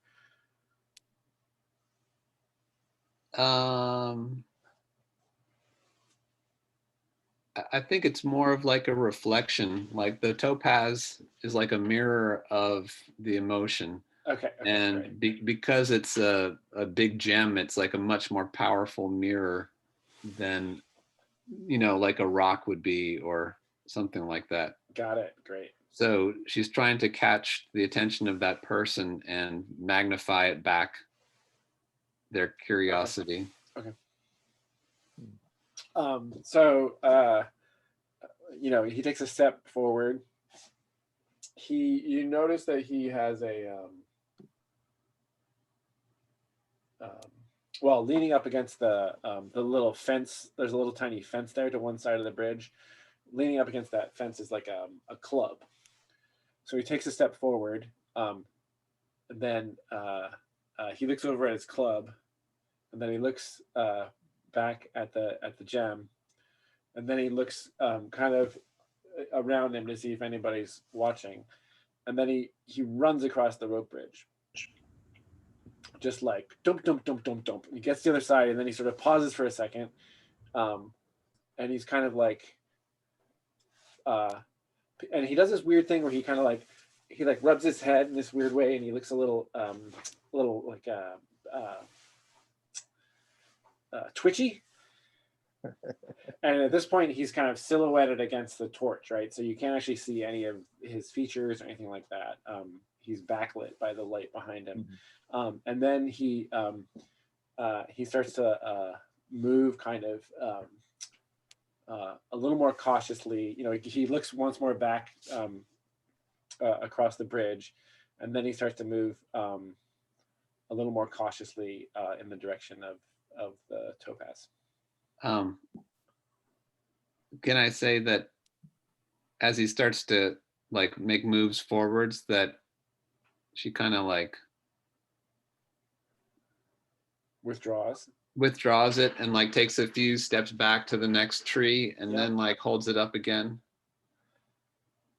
Yeah, Or I with think that- with that roll that's allowable for sure within the range. Okay, so he's gotten to the edge of the firelight, and he's kind of peering into the darkness, and he's like muttering to himself. You can't hear what he's saying, and he's but yeah, I don't. And he just like rubs his head some more, and then he sort of steps out of the edge of the firelight, and he's moving. You know, steps over a rock, steps past a bush, moving towards you. And he's like, you know, trying to see in the dark, and there's that very, very faint glimmer that he's paying attention to.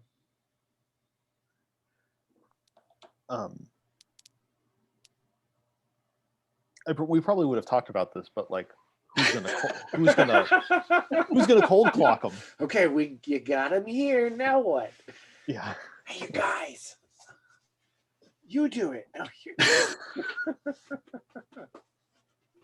Whoever does it gets a +1 because Paiviki is totally helping. I guess I have a +1 to strength, so There you go. I could do it. What an idiot! I'll knock him out. So it's like a pop out and crack him over the back of the head with like the hilt of your sword or something. Yeah.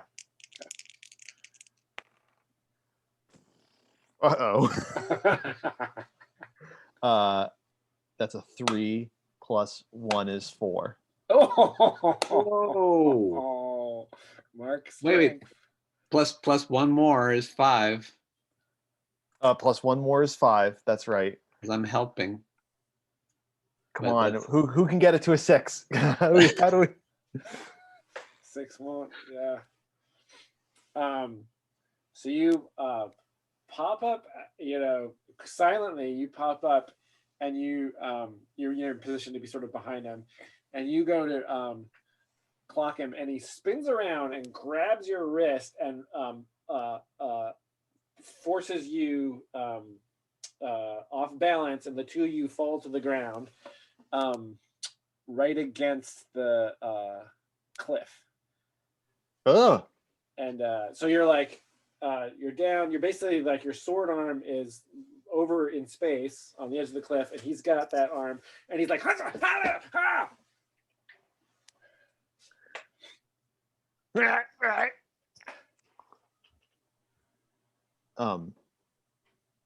we can call it there. Let's call it there.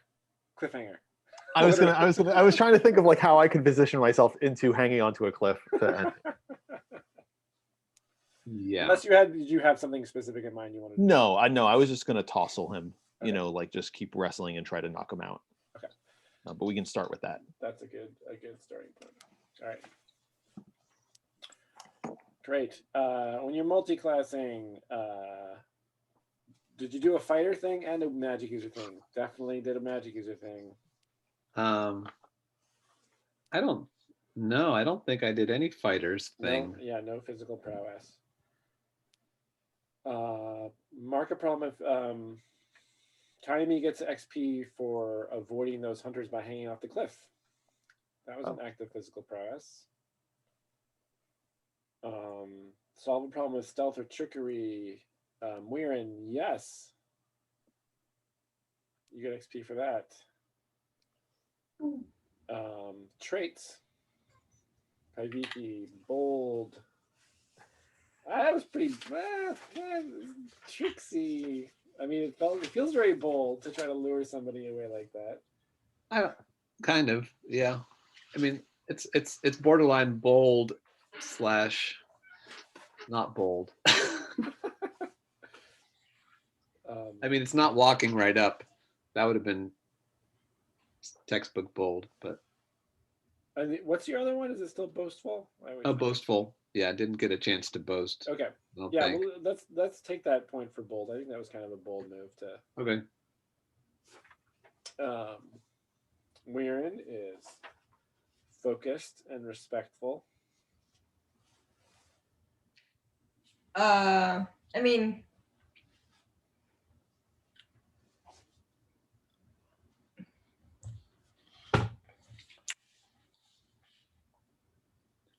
was there anything in particular you were trying to stay focused on?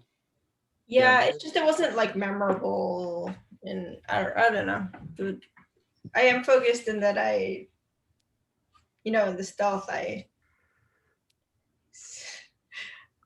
care about staying alive.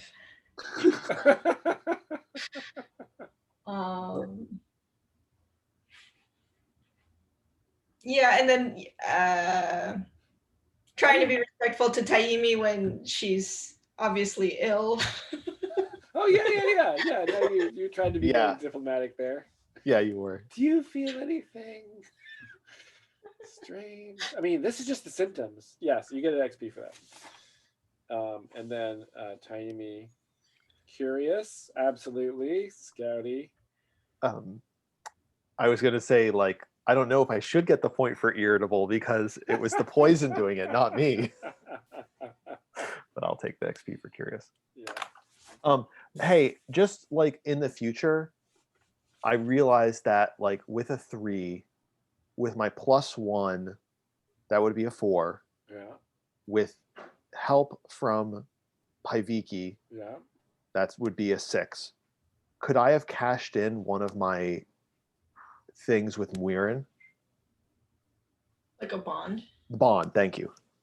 Or does Paiviki's help count as like that? No, the bond would let you. Paiviki could spend an extra point to increase that help.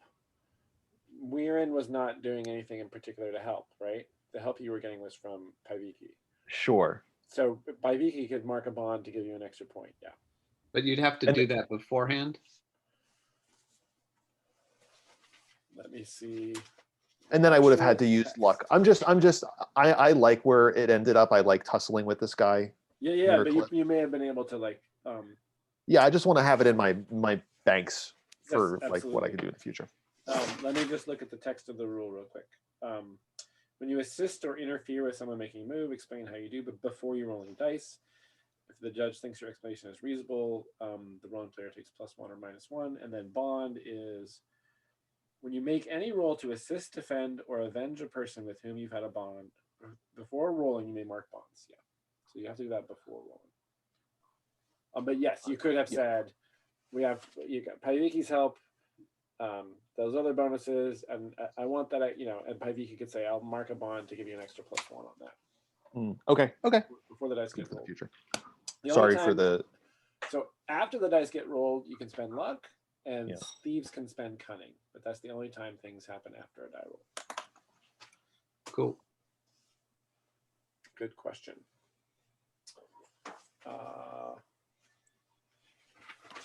Sorry to interrupt XP. No, that's a super important question.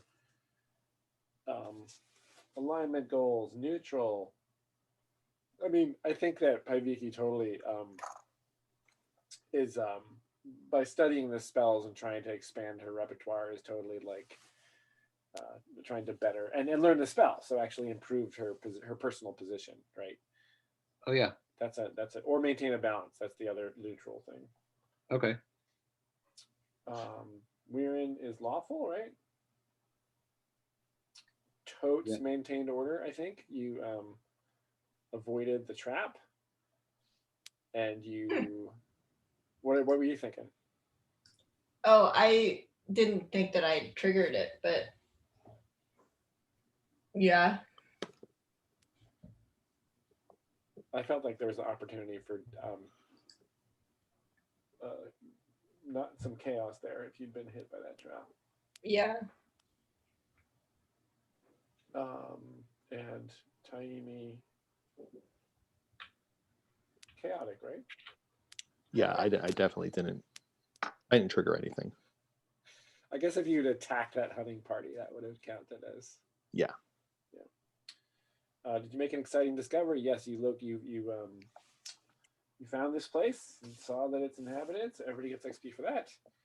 Overcome a difficult obstacle. Definitely. Like I think there was a couple.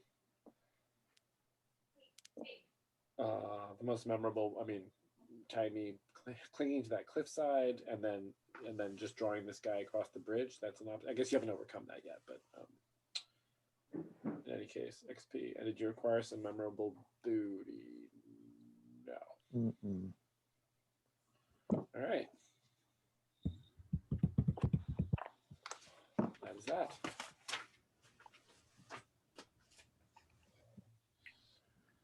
Wow, 32 sessions. I know, crazy, right? It feels like a lot longer. Well, it's been over a year. Yeah, I guess. I guess. No, it does just feel a lot longer, especially because it feels like it's only 2.5 hours in a session, if that. So, and not a whole lot happens necessarily. Yeah. It feels epic though. Yeah, Cave of the Beast, Realm of the River King, the caves underneath the River King. That was a whole separate multi-week thing. Salt Wall. Salt Wall, riding the goats all the way to Sakavara, and then coming back and going up to Ladevisi, and it's just a lot. Farpu and the hand. And, Yeah. Oh God. Old school campaign, man. A long history. All right, thanks, guys. Yeah, thank you, Thank you, guys. Jason. Thank you. And as far as I know, we'll play next week, unless anybody. Yeah, ready? How is it? Oh, hey. We'll say You bye. survived. Yeah, you survived the vet, baby. Yeah. Good night, Pippin.